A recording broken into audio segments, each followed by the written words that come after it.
Hello friends, welcome to global online Kannada. Friends, ಈ ಒಂದು ವಿಡಿಯೋದಲ್ಲಿ ನಾವು Karnataka SET 2023 paper 1 teaching and research aptitude ಸಲುವಾಗಿ 200 MCQಗಳನ್ನು ಈ ಒಂದು ವಿಡಿಯೋನಲ್ಲಿ ನಾವು ಡಿಸ್ಕಷನ್ ಮಾಡ್ತಾ ಇದ್ದೀವಿ.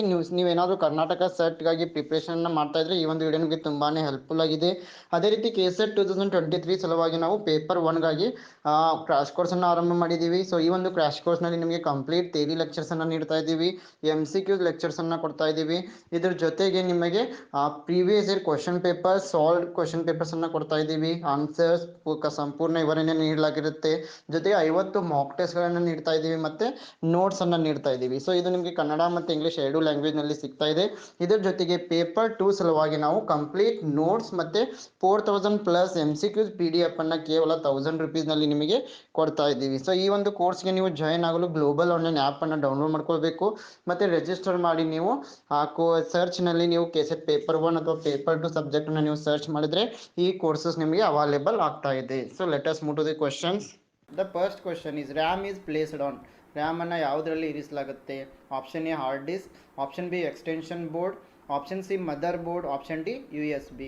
Yes, here RAM is placed on motherboard. So option C is the right answer. Yes, all of you please remember RAM is placed on the motherboard.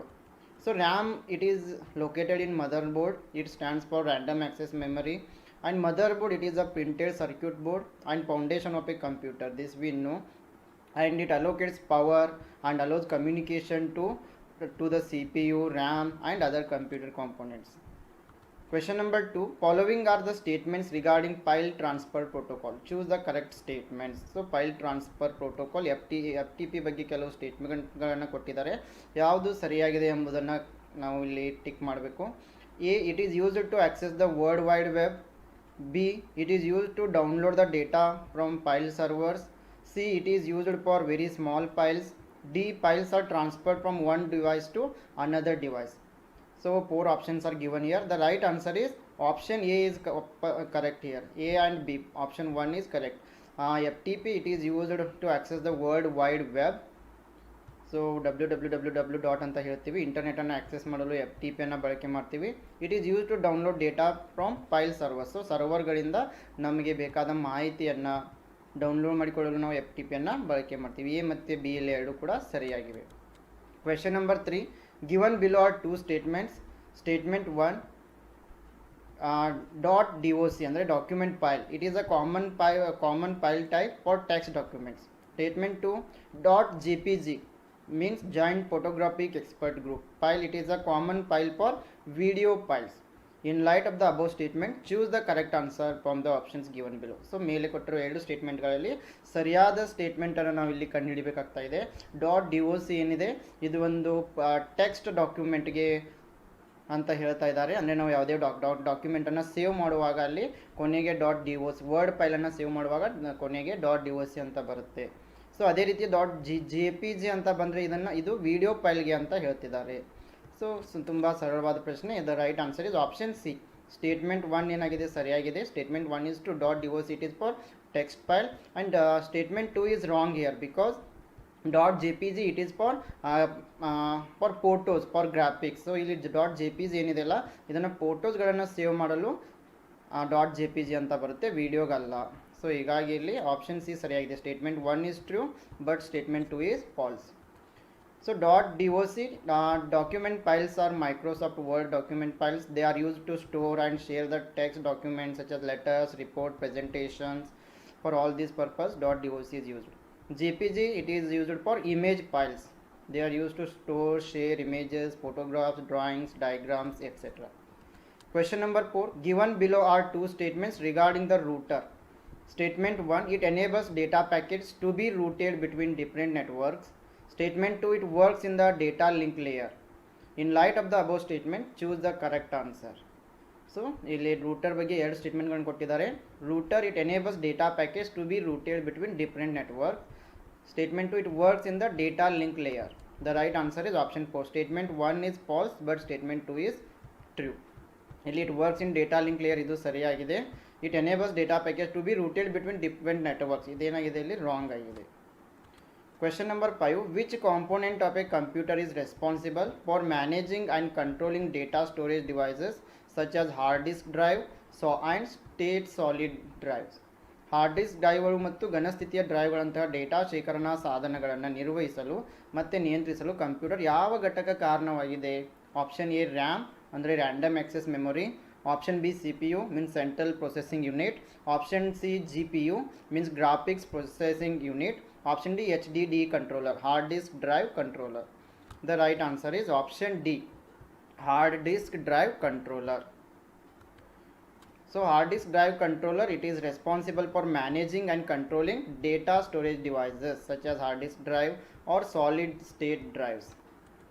Question number 6, firewalls are used to protect a communication network against unauthorized attacks, virus attacks, data driven attacks, fire attacks. ಸಂವಹನ ಜಾಲವನ್ನು ರಕ್ಷಿಸಲು ಫೈರ್ವಾಲ್ಗಳನ್ನು ಏಕೆ ಬಳಸ್ತಾ ಇದ್ದೀವಿ? So firewall are used to protect a computer with unauthorized attack. Option A is correct. Question number 7, HTML is basically used to design. So HTML ಅನ್ನು ಮೂಲತಃ ಯಾವುದಕ್ಕಾಗಿ ಬಳಕೆ ಮಾಡ್ತಾ ಇದ್ದೀವಿ? Web page, website, graphics, table and frames. So here HTML, hypertext markup language, it is used to design website. So option B is correct here. So ವೆಬ್ಸೈಟ್ಗಳನ್ನು ಬಳಕೆ ಮಾಡಲು ನಾವು HTML ಅನ್ನು ಬಳಸ್ತೀವಿ. Question number 8, which of the following pair ಶೋನ್ಸ್ and internet service and its corresponding protocol incorrectly matched. So ಇಲ್ಲಿ ಏನು ಮಾಡಿದ್ದಾರೆ, ಇಂಟರ್ನೆಟ್ ಸರ್ವಿಸ್ ಮತ್ತು ಪ್ರೋಟೋಕಾಲ್ಗಳನ್ನು ನೀಡಿದ್ದಾರೆ. ಇದರಲ್ಲಿ ಯಾವುದು ತಪ್ಪಾಗಿದೆ? Telnet T C P, H T T P D N S, D H C P U D P, F T P T C P.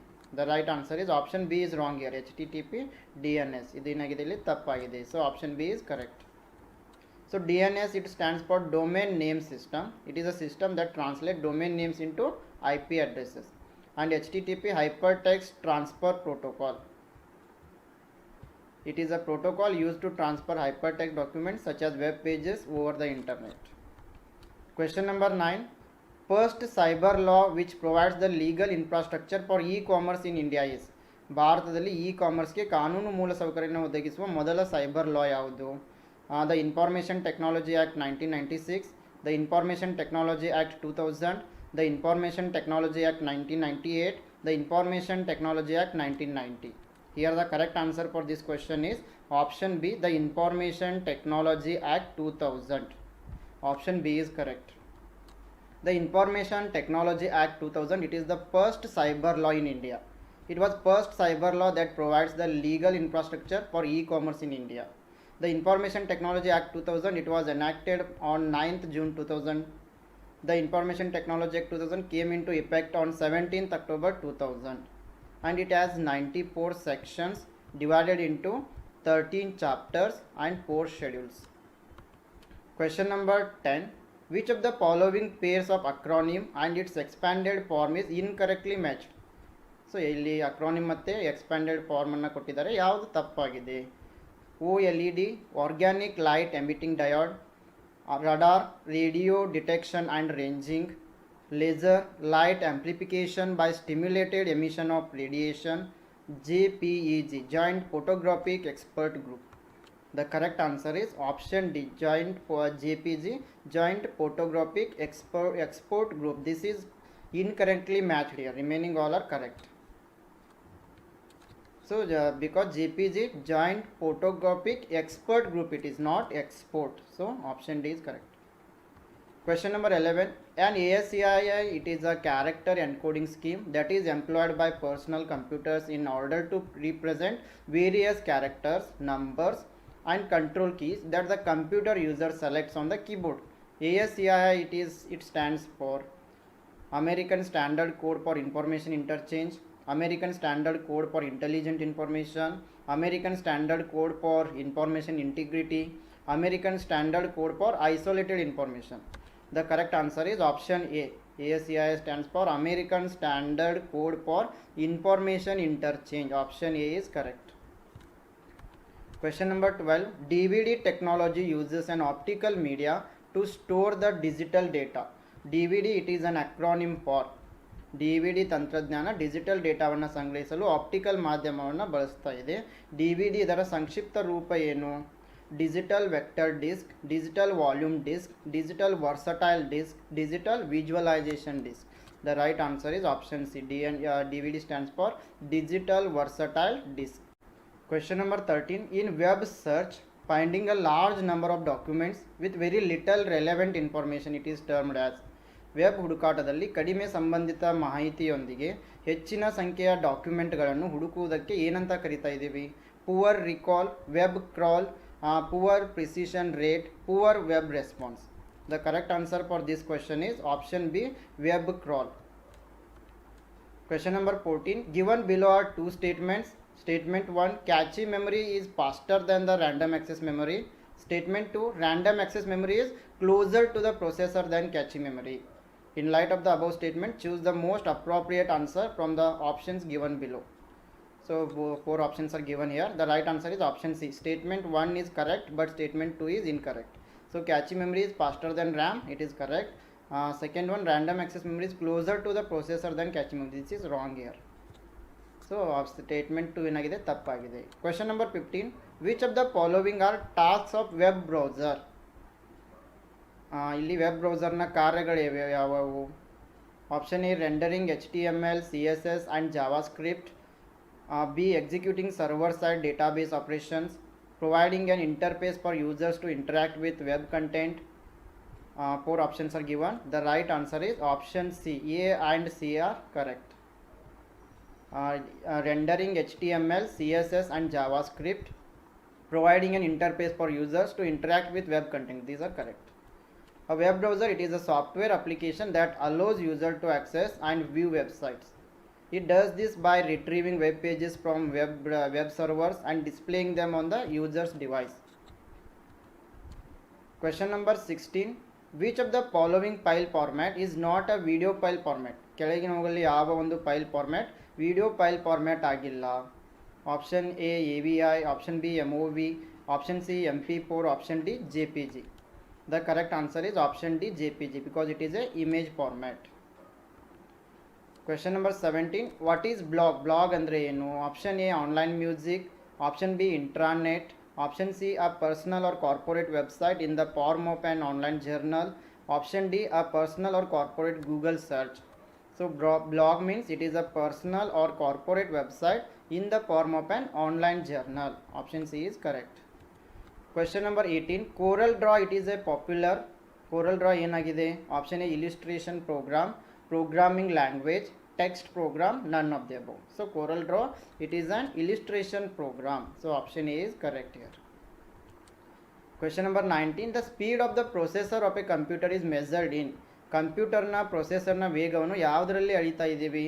Giga hertz, baud, BPS, MIPS. The correct answer is option A, gigahertz. So clock speed, it is the significant way to measure the performance of processor. CPU processes many instructions from different programs every second. The clock speed measures the number of cycles your CPU executes per second, which is measured in gigahertz. Question number 20. The main two components of CPU are. CPU ನ ಎರಡು ಮುಖ್ಯ ಘಟಕಗಳು. Control unit and ALU, ALU and bus, control unit and register, registers and main memory. The correct answer is option A, control unit and ALU. Question number 21. The ability to read and write each piece of information in a storage device in approximately the same length of time of its location is. ಶೇಖರಣಾ ಸಾಧನದಲ್ಲಿನ ಪ್ರತಿಯೊಂದು ಮಾಹಿತಿಯನ್ನು ಅದರ ಸ್ಥಳದ ಸರಿಸುಮಾರು ಅದೇ ಸಮಯದಲ್ಲಿ ಓದುವ ಮತ್ತು ಬರೆಯುವ ಸಾಮರ್ಥ್ಯ ಡ್ಯಾಶ್ ಆಗಿದೆ. Sequential access, raster scan, search, random access. It is known as the random access. Option D is correct. So in computer science, random access, it is the capability to have access to any item from a given population of elements at random. Question number 22. Which of the following is not a computer language? ಕೆಳಗಿನವುಗಳಲ್ಲಿ ಯಾವುದು ಕಂಪ್ಯೂಟರ್ನ ಭಾಷೆ ಆಗಿಲ್ಲ? Pascal, Unix, Fortran, COBOL. The correct answer is option B, Unix. Unix, it is not a computer language. Unix ಇದು ಕಂಪ್ಯೂಟರ್ನ ಭಾಷೆ ಅಲ್ಲ. Question number 23. Which operating system is used by the Apple computer system? So Apple computer systems ಯಾವ operating ಸಿಸ್ಟಮನ್ನು ಬಳಸ್ತಾ ಇದೆ? Linux, Windows, Solaris, Mac. The correct answer is option D, Mac. So Mac OS, it is powerful operating system that offers similar features and services to Windows and Linux. So the Macintosh operating system. So it is an operating system developed by Apple Inc. And it was first published in 1984. So Apple, it is a American based company located in California. Question number 24. Given below are two statements. Statement 1, compilers are software. Statement 2, touchscreen monitors are input and output devices. So choose the most appropriate answer. Which the statements are correct here? The right answer is option A. Both statement 1 and statement 2 are correct here. Compilers are software. Idu kuda correct agide. Touchscreen monitors are inputs and also output devices. Both are correct. Question number 25. Identify the incorrect pair from the following. ಕೆಳಗಿನವುಗಳಲ್ಲಿ ತಪ್ಪಾದ ಜೋಡಿಯನ್ನು ಗುರುತಿಸಿ. Option A, JPG graphic file, .ttf word text file, .wav audio file, .exe executable file. The correct answer is option B is wrongly matched. .ttf word file, word text file. This is wrong here. So it is correct answer because word text file, the right answer is .doc. So here some formats are given, file formats are given. Microsoft Word .doc, portable document format .pdf, Microsoft Word document .docx, then portable network graphics .png, PowerPoint .pp. 26. What is important in ICT supported teaching learning strategies? ICT ಬೆಂಬಲಿತ ಬೋಧನಾ ಕಲಿಕಾ ತಂತ್ರಗಳಲ್ಲಿ ಮುಖ್ಯವಾದದ್ದು ಯಾವುದು? Option A animation technique, option B assessment plan, option C clear objectives, option D clear instructions. The correct answer is option D, clear instructions. Question number 27. Which of the following hardware was used by the first generation computers? ಮೊದಲ ತಲೆಮಾರಿನ ಕಂಪ್ಯೂಟರ್ಗಳು ಈ ಕೆಳಗಿನಲ್ಲಿ ಯಾವ ಯಂತ್ರಾಂಶವನ್ನು ಬಳಸಿದವು? Transistors, vacuum tubes, VLSI, integrated circuits. The correct answer is option B, vacuum tubes. So first generation computers used vacuum tubes for security and magnetic drums for memory. These were very expensive, large in size, slow in process, and had less storage capacity. Question number 28. What is HTTP 404? An error message indicating server not found, an error message indicating moved permanently, an error message indicating forbidden. Option D, an error message indicating server found. So HTTP 404 means an error message indicating that server not found. Option A is correct. Question number 29. Which among the following is not a security or privacy risk? ಕೆಳಗಿನವುಗಳಲ್ಲಿ ಯಾವುದು ಭದ್ರತೆ ಅಥವಾ ಗೌಪ್ಯತೆಯ ಅಪಾಯವಲ್ಲ? Spam, virus, hacking, phishing. The correct answer is option A, spam. Question number 30. Who had discovered the Boolean algebra? Boolean algebra ಅನ್ನು ಕಂಡುಹಿಡಿದವರು ಯಾರು? George Boole, Charles Babbage, August Ada Byron, Herman Hollerith. Correct answer is option A, George Boole had discovered the Boolean algebra. Question number 31. The combination of computing, telecommunication and media in a digital atmosphere is referred to as. Digital ವಾತಾವರಣದಲ್ಲಿ computing, ದೂರ ಸಂಪರ್ಕ ಮತ್ತು ಮಾಧ್ಯಮದ ಸಂಯೋಜನೆಯನ್ನು ಏನಂತ ಕರಿತಾ ಇದ್ದೀವಿ? Online communication, integrated media, digital combine, convergence. Yes, it is known as the convergence. Option D is correct. So convergence, it refers to the coming together to gradually from something similar. It is a process by which telecommunication, information technology and media sectors that originally operated largely independent of one another all are going together. Question number 32. Community radio, it is a type of radio service that caters to the interest of local audience, education, entertainment, news. ಸಮುದಾಯ radio ಎನ್ನುವುದು ಒಂದು ರೀತಿಯ radio ಸೇವೆಯಾಗಿದ್ದು ಯಾರ ಹಿತಾಸಕ್ತಿಗಳನ್ನು ಪೂರೈಸ್ತಾ ಇದೆ? ಸ್ಥಳೀಯ ಪ್ರೇಕ್ಷಕರು, ಶಿಕ್ಷಣ, ಮನರಂಜನೆ, ಸುದ್ದಿ. The correct answer is option A, local audience, ಸ್ಥಳೀಯ ಪ್ರೇಕ್ಷಕರು. Question number 33. Which of the following is the only flash memory? ಕೆಳಗಿನಲ್ಲಿ ಯಾವುದು ಫ್ಲ್ಯಾಶ್ ಮೆಮೊರಿ ಆಗಿದೆ? RAM, EEPROM, PROM, EEPROM. The correct answer is option B, EEPROM. So flash memory, it is an electronic non-volatile computer memory storage medium that can be electronically erased and reprogrammed. Question number 34. In the context of email, what is spam? Spam andre enu? Option A, the act of overloading an email server by using denial of service attacks. Option B, email messages that are infected with viruses. Option C, a large quantity of messages that do not reach the recipient. Option D, unsolicited advertising sent to a large number of recipients. So spam means unsolicited advertising sent to a large number of recipients. So ಇಲ್ಲಿ spam ಅಂತಂದರೆ ಅಪೇಕ್ಷಿಸಿದ ಜಾಹೀರಾತನ್ನು ಹೆಚ್ಚಿನ ಸಂಖ್ಯೆಯ ಜನರಿಗೆ ಕಳುಹಿಸುವುದಾಗಿದೆ. Question number 35. SIM stands for single inline memory module, serial input memory module, synchronous in memory module, synchronous input memory module. The correct answer is option is single inline memory module. SIM, single inline memory module, it is a type of memory module containing random access memory used in computers from the early 1980s to late 1990s. Question number 36. Which of the following statements are true with regard to the websites? ವೆಬ್ಸೈಟ್ಗಳಿಗೆ ಸಂಬಂಧಿಸಿದಂತೆ ಈ ಕೆಳಗಿನ ಯಾವ ಹೇಳಿಕೆಗಳು ಸರಿಯಾಗಿವೆ? Statement P. A blog is a website that consists of posts in reverse chronological order. Statement Q. A wiki is a website that is designed to allow the people to collaborate easily. The correct answer is option C. Both P and Q are correct. Question number 37. The XML stands for XML antandre extensive markup language, external makeup language, external markup logic, external magnitude language. The correct answer is option A. Extensible markup language. Option A is correct. XML stands for extensible markup language. A markup language, it is a set of codes or tags that describes the text in digital document. The most famous markup language is HTML, hypertext markup language. Question number 38. Which of the following statements regarding ICT are true? ICT ಪದಕ್ಕೆ ಸಂಬಂಧಿಸಿದಂತೆ ಕೆಳಗಿನ ಯಾವ ಹೇಳಿಕೆಯು ಸರಿಯಾಗಿವೆ? P. A digital divide is an economic and social equality with regard to access to use of or impact of ICT. Statement Q. ICT help in international development by bridging the digital divide and providing equitable access to technologies. The correct answer is option B. Q is the correct answer.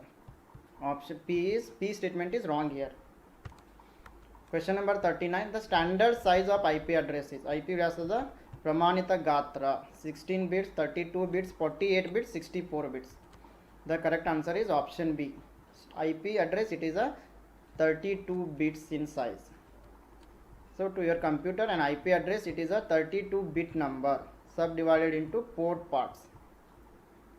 So it will be having port parts with 32 bits.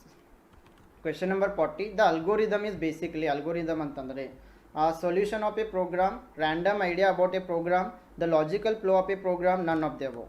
The correct answer is option C. Algorithm, it is a random idea about a program. Question number 41. With regard to a word processing software, the process of combining static information in a publication together with variable information in a data source to create one merged publication is called. Word processing ಸಾಫ್ಟ್ವೇರ್ಗೆ ಸಂಬಂಧಿಸಿದಂತೆ ಒಂದು ವಿಲೀನಗೊಂಡ ಪ್ರಕಟಣೆಯನ್ನು ರಚಿಸಲು data ಮೂಲದಲ್ಲಿನ variable ಮಾಹಿತಿಯೊಂದಿಗೆ ಪ್ರಕಟಣೆಯಲ್ಲಿನ ಸ್ಥಿರ ಮಾಹಿತಿಯನ್ನು ಸಂಯೋಜಿಸುವ ಪ್ರಕ್ರಿಯೆಯನ್ನು ಏನಂತ ಕರಿತಾ ಇದ್ದೀವಿ? Electronic mail, data sourcing, mail merge, spam mail. The correct answer is option C, mail merge. Mail merge consists of combining mail and letters and pre-addressed envelopes or mailing labels for mass mailings from a form letter. Question number 42. With regard to email, what does BCC mean? Email ಗೆ ಸಂಬಂಧಿಸಿದಂತೆ BCC, blind carbon copy ಅಂದ್ರೆ ಏನು? 4 options are given. The right answer is option B, blind carbon copy. The user specified in the BCC feed will get the email and see the addresses in the to and CC feeds. Option B is correct. Question number 43. Video transmission over the internet that looks like delayed live casting is called. ಅಂತರ್ಜಾಲದಲ್ಲಿ video ಪ್ರಸಾರವನ್ನು ವಿಳಂಬವಾದಂತೆ ಕಾಣುವ live ಕಾಸ್ಟಿಂಗ್ಗೆ ಏನಂತ ಕರಿತೀವಿ? Virtual video, direct broadcast, video shift, real time video. The right answer is it is known as the real time video. Option D is correct. Question number 44. In a computer, if 8 bits are used to specify address in memory, the total number of addresses will be. Computer ಮೆಮೊರಿಯಲ್ಲಿ ವಿಳಾಸವನ್ನು ನಿರ್ದಿಷ್ಟಪಡಿಸಲು 8 ಬಿಟ್ಗಳನ್ನು ಬಳಸಿದರೆ ಒಟ್ಟು ವಿಳಾಸಗಳ ಸಂಖ್ಯೆ. Yes, if 8 bits are used to specify address in memory, the total number of addresses will be 256. Option B is correct. Question number 45. An email address is composed of email address 2 parts, 3 parts, 4 parts, 5 parts. Yes, email address will be having 2 parts. ಎರಡು ಭಾಗಗಳನ್ನು ಹೊಂದಿರುತ್ತೆ. The general format of an email address is local part at domain and a specific example is jsmith@example.com. 2 parts will be there. Question number 46. CorelDRAW, it is a popular illustration program, programming language, text program, none of the above. Yes, CorelDRAW, it is an illustration program. Option A is correct. So CorelDRAW, it is a vector based designing software that is used for creating logos, flexes, brochures, invitation cards, etc. Question number 47. Firewalls are used to protect a communication network against unauthorized attacks, virus attacks, data driven attacks, fire attacks. The correct answer is option A, unauthorized attacks. Question number 48. In web search, finding a large number of documents with very little relevant information is termed as poor recall, web crawl, poor precision rate, poor web response. The right answer is web crawl. So option B is correct here, not option A. Option B is correct. I think this question is repeated. Question number 49. Which of the following ISP is free of cost? ಯಾವ ಒಂದು ISP free ಇದೆ? ಕಂಪ್ಯೂಸರ್, AOL, NetZero, none of the above. So NetZero, it is available at free of cost. So NetZero, it is an internet service provider based in Woodland Hills, Los Angeles, California. Question number 50. Which of the following terms applies to all the web pages for Amazon.com? Amazon.com ನ ಎಲ್ಲ web ಪುಟಗಳಿಗೆ ಈ ಕೆಳಗಿನ ಯಾವ ಪದಗಳು ಅನ್ವಯಿಸ್ತಾ ಇವೆ? Top level domain, website, website address, web domain. The right answer is option B, website. So here the first question is, which of the following is not a principle of development? Principle of continuity, principle of individual difference, principle of proceeding from specific to general purpose, principle of integration. So ಈ ಕೆಳಗಿನವುಗಳಲ್ಲಿ ಯಾವುದು ಇಲ್ಲಿ ಅಭಿವೃದ್ಧಿಯ ತತ್ವ ಆಗಿಲ್ಲ? So ನಿರಂತರತೆಯ ತತ್ವ, ವೈಯಕ್ತಿಕ ವ್ಯತ್ಯಾಸದ ತತ್ವ, ನಿರ್ದಿಷ್ಟದಿಂದ ಸಾಮಾನ್ಯ ಪ್ರತಿಕ್ರಿಯೆಗೆ ಮುಂದುವರಿಯುವ ತತ್ವ, ಏಕೀಕರಣದ ತತ್ವ. So here the right answer is option C, principle of proceeding from specific to general. This is not the principle of development. ಇಲ್ಲಿ ನಿರ್ದಿಷ್ಟತೆಯಿಂದ ಸಾಮಾನ್ಯ ಪ್ರತಿಕ್ರಿಯೆಗೆ ಮುಂದುವರಿಯುವ ತತ್ವ ಏನಾಗಿದೆ? ಇದು ಸರಿಯಾದ ಉತ್ತರ. ಸೊ ಇದು ಒಂದು ಅಭಿವೃದ್ಧಿಯ ತತ್ವ ಆಗಿಲ್ಲ. Question number 2. Who said this education is making? It is that by which character is formed, strength of mind is increased, intellect is expanded, and by which man can stand on his own feet. ಇದನ್ನು ಯಾರು ಹೇಳಿದರು? ಶಿಕ್ಷಣವು ಮಾನವನ ತಯಾರಿಕೆಯಾಗಿದೆ, ಅದು ಯಾವ ಪಾತ್ರದಿಂದ ರೂಪುಗೊಳ್ಳುತ್ತದೆ, ಮನಸ್ಸಿನ ಶಕ್ತಿ ಹೆಚ್ಚಾಗ್ತಾ ಇದೆ, ಬುದ್ಧಿಶಕ್ತಿಯು ವಿಸ್ತಾರಗೊಳ್ಳುತ್ತದೆ, ಮತ್ತು ಯಾವ ಮನುಷ್ಯನು ತನ್ನ ಸ್ವಂತ ಕಾಲಿನ ಮೇಲೆ ನಿಲ್ಲುವಂತೆ ಶಿಕ್ಷಣ ಮಾಡ್ತಾ ಇದೆ. ಸೊ ಇದನ್ನು ಯಾರು ಹೇಳಿದ್ದಾರೆ? Vivekanand, Tagore, Dayanand Saraswati, none of this. So here this statement is given by Swami Vivekanand. So option A is correct. So ಇಲ್ಲಿ ವಿವೇಕಾನಂದ ಅವರವರು ಈ ಒಂದು ಸೆಂಟೆನ್ಸನ್ನು ನೀಡಿದ್ದಾರೆ. Question number 3. Which of the following qualities of a teacher will be liked most? Idealistic philosophy, compassion, discipline, entertaining. ಶಿಕ್ಷಕರ ಕೆಳಗಿನ ಯಾವ ಗುಣಗಳನ್ನು ಹೆಚ್ಚು ಈ ಮಕ್ಕಳು ಇಷ್ಟಪಡ್ತಾ ಇದ್ದಾರೆ? ಆಪ್ಷನ್ ಎ ಆದರ್ಶವಾದಿ ತತ್ವಶಾಸ್ತ್ರ, ಆಪ್ಷನ್ ಬಿ ಸಹಾನುಭೂತಿ, ಆಪ್ಷನ್ ಸಿ ಶಿಸ್ತು, ಆಪ್ಷನ್ ಡಿ ಮನರಂಜನೆ. The right answer is option B, the teacher who is with compassion. ಯಾರು ಸಹಾನುಭೂತಿಯನ್ನು ಹೊಂದಿರ್ತಾರೆ ಅಂಥ ಶಿಕ್ಷಕರನ್ನ ಮಕ್ಕಳು ಇಷ್ಟಪಡ್ತಾ ಇದ್ದಾರೆ. Question number 4. The most important challenge for a teacher is to maintain discipline in the class, to make students do their homework, to prepare the question bank, to make teaching process enjoyable. ಶಿಕ್ಷಕರಿಗೆ ಅತ್ಯಂತ ಮುಖ್ಯವಾದ ಸವಾಲು ಯಾವುದು?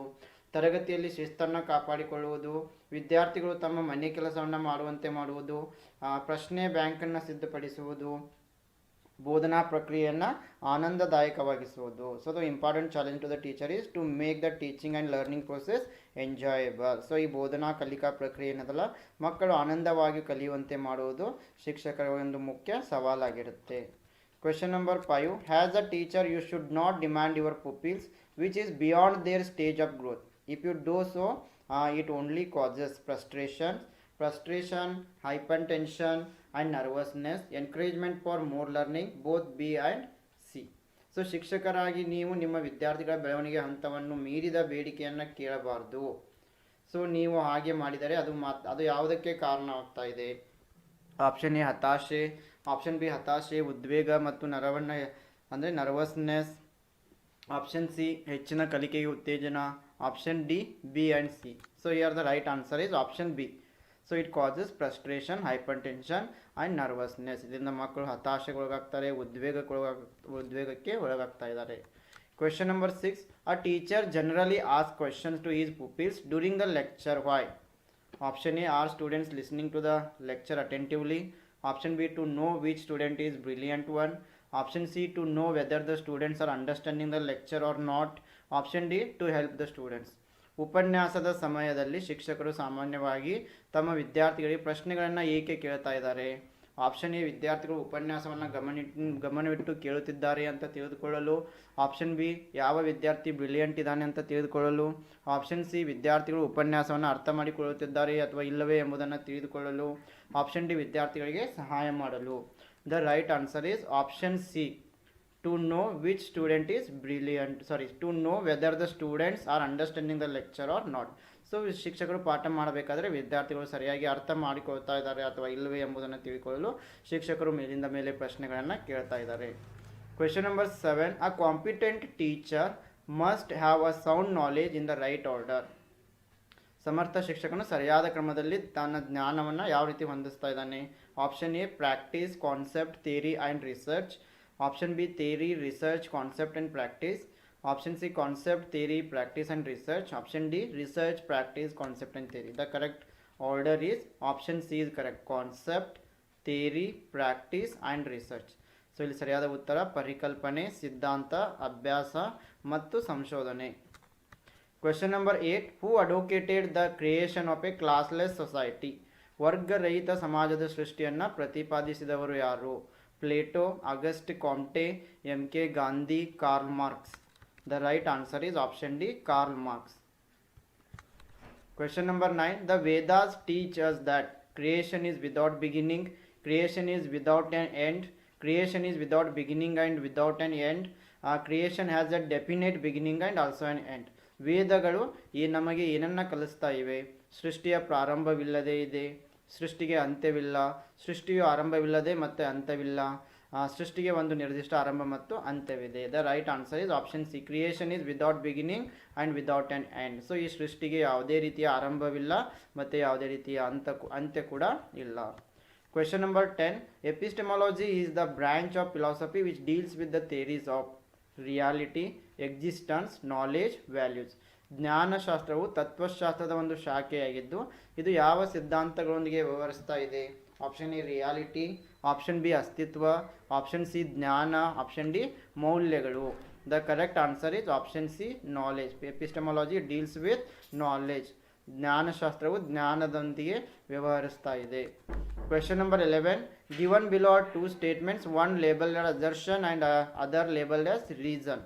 Assertion is philosophy helps in determining aims of education. Reason, education depends mostly on philosophy. The correct answer is option A. Both assertion and reason are correct here. Question number 12. Things as they are and as they are likely to be encountered in life rather than words was the slogan of pragmatists, realists, idealists, existentialists. ಜೀವನದಲ್ಲಿ ಪದಗಳಿಗಿಂತ ಹೆಚ್ಚಾಗಿ ಅವು ಇರುವಂತೆಯೇ ಮತ್ತು ಅವುಗಳು ಎದುರಾಗುವ ಸಾಧ್ಯತೆ ಇದೆ ಎಂಬ ಘೋಷಣೆ ಯಾರ ಪ್ರಕಾರ? ವ್ಯಾವಹಾರಿಕವಾದಿಗಳು, ವಾಸ್ತವವಾದಿಗಳು, ಆದರ್ಶವಾದಿಗಳು, ಅಸ್ತಿತ್ವವಾದಿಗಳು. The right answer is option B, realists, ವಾಸ್ತವವಾದಿಗಳು. Question number 13. Sociology of education is a branch of anthropology, a study of the society, an analysis of sociological processes involved in the institutions of education, a science which studies primitive societies. ಶಿಕ್ಷಣದ ಸಮಾಜಶಾಸ್ತ್ರ. Option A ಮಾನವಶಾಸ್ತ್ರದ ಒಂದು ಶಾಖೆಯಾಗಿದೆ. ಸೊಸೈಟಿಯ ಅಧ್ಯಯನವಾಗಿದೆ. ಶಿಕ್ಷಣ ಸಂಸ್ಥೆಗಳಲ್ಲಿ ಒಳಗೊಂಡಿರುವ ಸಮಾಜಶಾಸ್ತ್ರೀಯ ಪ್ರಕ್ರಿಯೆಗಳ ವಿಶ್ಲೇಷಣೆಯಾಗಿದೆ. ಪ್ರಾಚೀನ ಸಮಾಜಗಳನ್ನು ಅಧ್ಯಯನ ಮಾಡುವ ವಿಜ್ಞಾನವಾಗಿದೆ. The correct answer is option C, sociology of education. It is an analysis of sociological processes involved in the institutions of education. ಶಿಕ್ಷಣ ಸಮಾಜಶಾಸ್ತ್ರ ಶಿಕ್ಷಣ ಸಂಸ್ಥೆಗಳಲ್ಲಿ ಒಳಗೊಂಡಿರುವ ಸಮಾಜಶಾಸ್ತ್ರೀಯ ಪ್ರಕ್ರಿಯೆಗಳ ವಿಶ್ಲೇಷಣೆಯಾಗಿದೆ. Question number 14. Schools are basically social institutions. Has option A, they preserve and instill the values of our culture in future generations. Option B, they suggest ways and means for social progress. Option C, they suggest solutions to social problems. Option D, they are established by the society. ಶಾಲೆಗಳು ಮೂಲಭೂತವಾಗಿ ಸಾಮಾಜಿಕ ಸಂಸ್ಥೆಗಳಾಗಿವೆ, ಏಕೆಂದರೆ ಅವು ಮುಂದಿನ ಪೀಳಿಗೆಯಲ್ಲಿ ನಮ್ಮ ಸಂಸ್ಕೃತಿಯ ಮೌಲ್ಯಗಳನ್ನು ಸಂರಕ್ಷಿಸುತ್ತಾರೆ ಮತ್ತು ತುಂಬುತ್ತಾರೆ. ಅವರು ಸಾಮಾಜಿಕ ಪ್ರಗತಿಗೆ ಮಾರ್ಗಗಳು ಮತ್ತು ವಿಧಾನಗಳನ್ನು ಸೂಚಿಸುತ್ತಾರೆ. ಆಪ್ಷನ್ ಸಿ, ಅವರು ಸಾಮಾಜಿಕ ಸಮಸ್ಯೆಗಳಿಗೆ ಪರಿಹಾರಗಳನ್ನು ಸೂಚಿಸುತ್ತಾರೆ. ಆಪ್ಷನ್ ಡಿ, ಸಮಾಜದಿಂದ ಸ್ಥಾಪಿಸಲ್ಪಟ್ಟಿದ್ದಾರೆ. The right answer is option A, schools they preserve and instil the values of our culture in the future generations. ಶಾಲೆಗಳು ಏನು ಮಾಡ್ತಾ ಇದ್ದಾವೆ, ಮುಂದಿನ ಪೀಳಿಗೆಯ ಜನರಿಗೆ ಸಂಸ್ಕೃತಿಯ ಮೌಲ್ಯಗಳನ್ನು ಸಂರಕ್ಷಿಸಿಡ್ತಾ ಇವೆ. Question number 15. Nihar fails in the examination and attributes his failure to the framing of the polity question paper. Which defense mechanism does he use? Projection, compensation, identification, rationalization. Nihar ಪರೀಕ್ಷೆಯಲ್ಲಿ ಅನುತ್ತೀರ್ಣನಾಗುತ್ತಾನೆ ಮತ್ತು ದೋಷಪೂರಿತ ಪ್ರಶ್ನೆ ಪತ್ರಿಕೆ ರಚನೆಗೆ ತನ್ನ ವೈಫಲ್ಯವನ್ನು ಕಾರಣವೆಂದು ಹೇಳುತ್ತಾನೆ. ಅವನು ಯಾವ ರಕ್ಷಣಾ ಕಾರ್ಯವಿಧಾನವನ್ನು ಬಳಸ್ತಾ ಇದ್ದಾನೆ? Option A projection, option B ಪರಿಹಾರ, ಆಪ್ಷನ್ ಸಿ ಗುರುತಿಸುವಿಕೆ, ಆಪ್ಷನ್ ಡಿ ತರ್ಕಬದ್ಧಗೊಳಿಸುವಿಕೆ. The correct answer is option A projection. ಇಲ್ಲಿ ಆಪ್ಷನ್ ಎ ಪ್ರೊಜೆಕ್ಷನ್ ಸರಿಯಾದ ಉತ್ತರ ಆಗಿದೆ. Question number 16. Equality of opportunities in education implies that each student, option A, passes examination with first division, option B, get equal number of books and stationery, option C, gets facilities according to his abilities and interest, option D, get facilities according to his potential and level in the society. ಶಿಕ್ಷಣದಲ್ಲಿ ಅವಕಾಶಗಳ ಸಮಾನತೆ ಪ್ರತಿ ವಿದ್ಯಾರ್ಥಿಯನ್ನು ಏನು ಸೂಚಿಸ್ತಾ ಇದೆ? The right answer is option B, gets equal number of books and stationery. Equality of opportunities in education. Sorry, here the right answer is get facilities according to his abilities and interests. So here the right answer will be option C, not B. Equality of opportunities in education, it means that get facilities according to his abilities and interests. So ಯಾವ ವಿದ್ಯಾರ್ಥಿಗಳು ತಮ್ಮ ಸಾಮರ್ಥ್ಯ ಮತ್ತು ಆಸಕ್ತಿಗಳಿಗೆ ಅನುಗುಣವಾಗಿ ಸೌಲಭ್ಯಗಳನ್ನು ಪಡಿತಾ ಇದ್ದಾರೆ. So ಇದೇನಾಗಿದೆ, ಶಿಕ್ಷಣದಲ್ಲಿ ಸಮಾನತೆಯನ್ನು ತೋರಿಸ್ತಾ ಇದೆ. ಸೊ ಆಪ್ಷನ್ ಸಿ ಕರೆಕ್ಟ್ ಆಗುತ್ತೆ. Question number 17. Introspection method lakhs in reliability, validity, objectivity, all of the above. ಆತ್ಮಾವಲೋಕನ ವಿಧಾನದಲ್ಲಿ ಯಾವುದರ ಕೊರತೆ ಇದೆ? ವಿಶ್ವಾಸಾರ್ಹತೆ, ಮಾನ್ಯತೆ, ವಸ್ತುನಿಷ್ಠತೆ, ಮೇಲಿನ ಎಲ್ಲ. The right answer is option D, all of the above is correct. ಮೇಲಿನ ಎಲ್ಲವೂ ಕೂಡ ಸರಿಯಾಗಿದೆ. Question number 18. Which of the following tools of collecting psychological information about pupils is the most objective? Rating scale, interview, standardised test, projective devices. ವಿದ್ಯಾರ್ಥಿಗಳ ಬಗ್ಗೆ ಮಾನಸಿಕ ಮಾಹಿತಿಯನ್ನು ಸಂಗ್ರಹಿಸುವ ಕೆಳಗಿನ ಸಾಧನಗಳಲ್ಲಿ ಯಾವುದು ಹೆಚ್ಚು ಉದ್ದೇಶವಾಗಿದೆ? ರೇಟಿಂಗ್ ಸ್ಕೇಲ್, ಸಂದರ್ಶನ, ಪ್ರಮಾಣಿತ ಪರೀಕ್ಷೆಗಳು, ಪ್ರಕ್ಷೇಪಕ ಸಾಧನಗಳು. The right answer is option C, standardised tests, ಪ್ರಮಾಣಿತ ಪರೀಕ್ಷೆಗಳು. Question number 19. Raising knowledge to wisdom is real education was said by Rigveda, Chandogya Upanishad, Samaveda, Bhagavad Gita.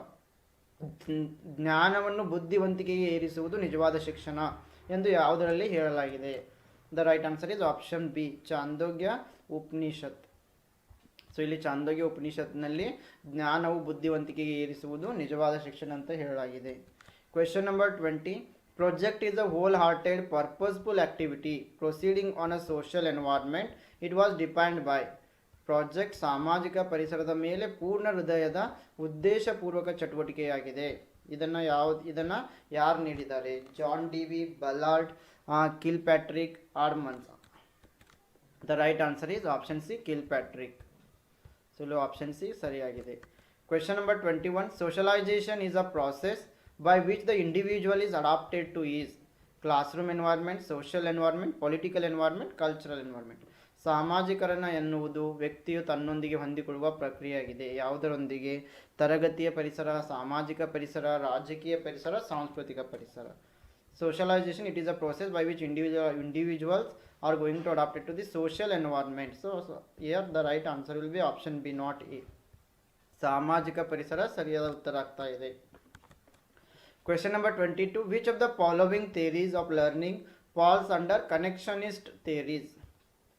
So ಕಲಿಕೆಯ ಕೆಳಗಿನ ಯಾವ ಸಿದ್ಧಾಂತಗಳು ಸಂಪರ್ಕವಾದಿ ಸಿದ್ಧಾಂತಗಳ ಅಡಿಯಲ್ಲಿ ಬರ್ತಾ ಇವೆ? Gestalt theory, Skinner's operant conditioning theory, Kurt Lewin speed theory, Tolman sign Gestalt theory.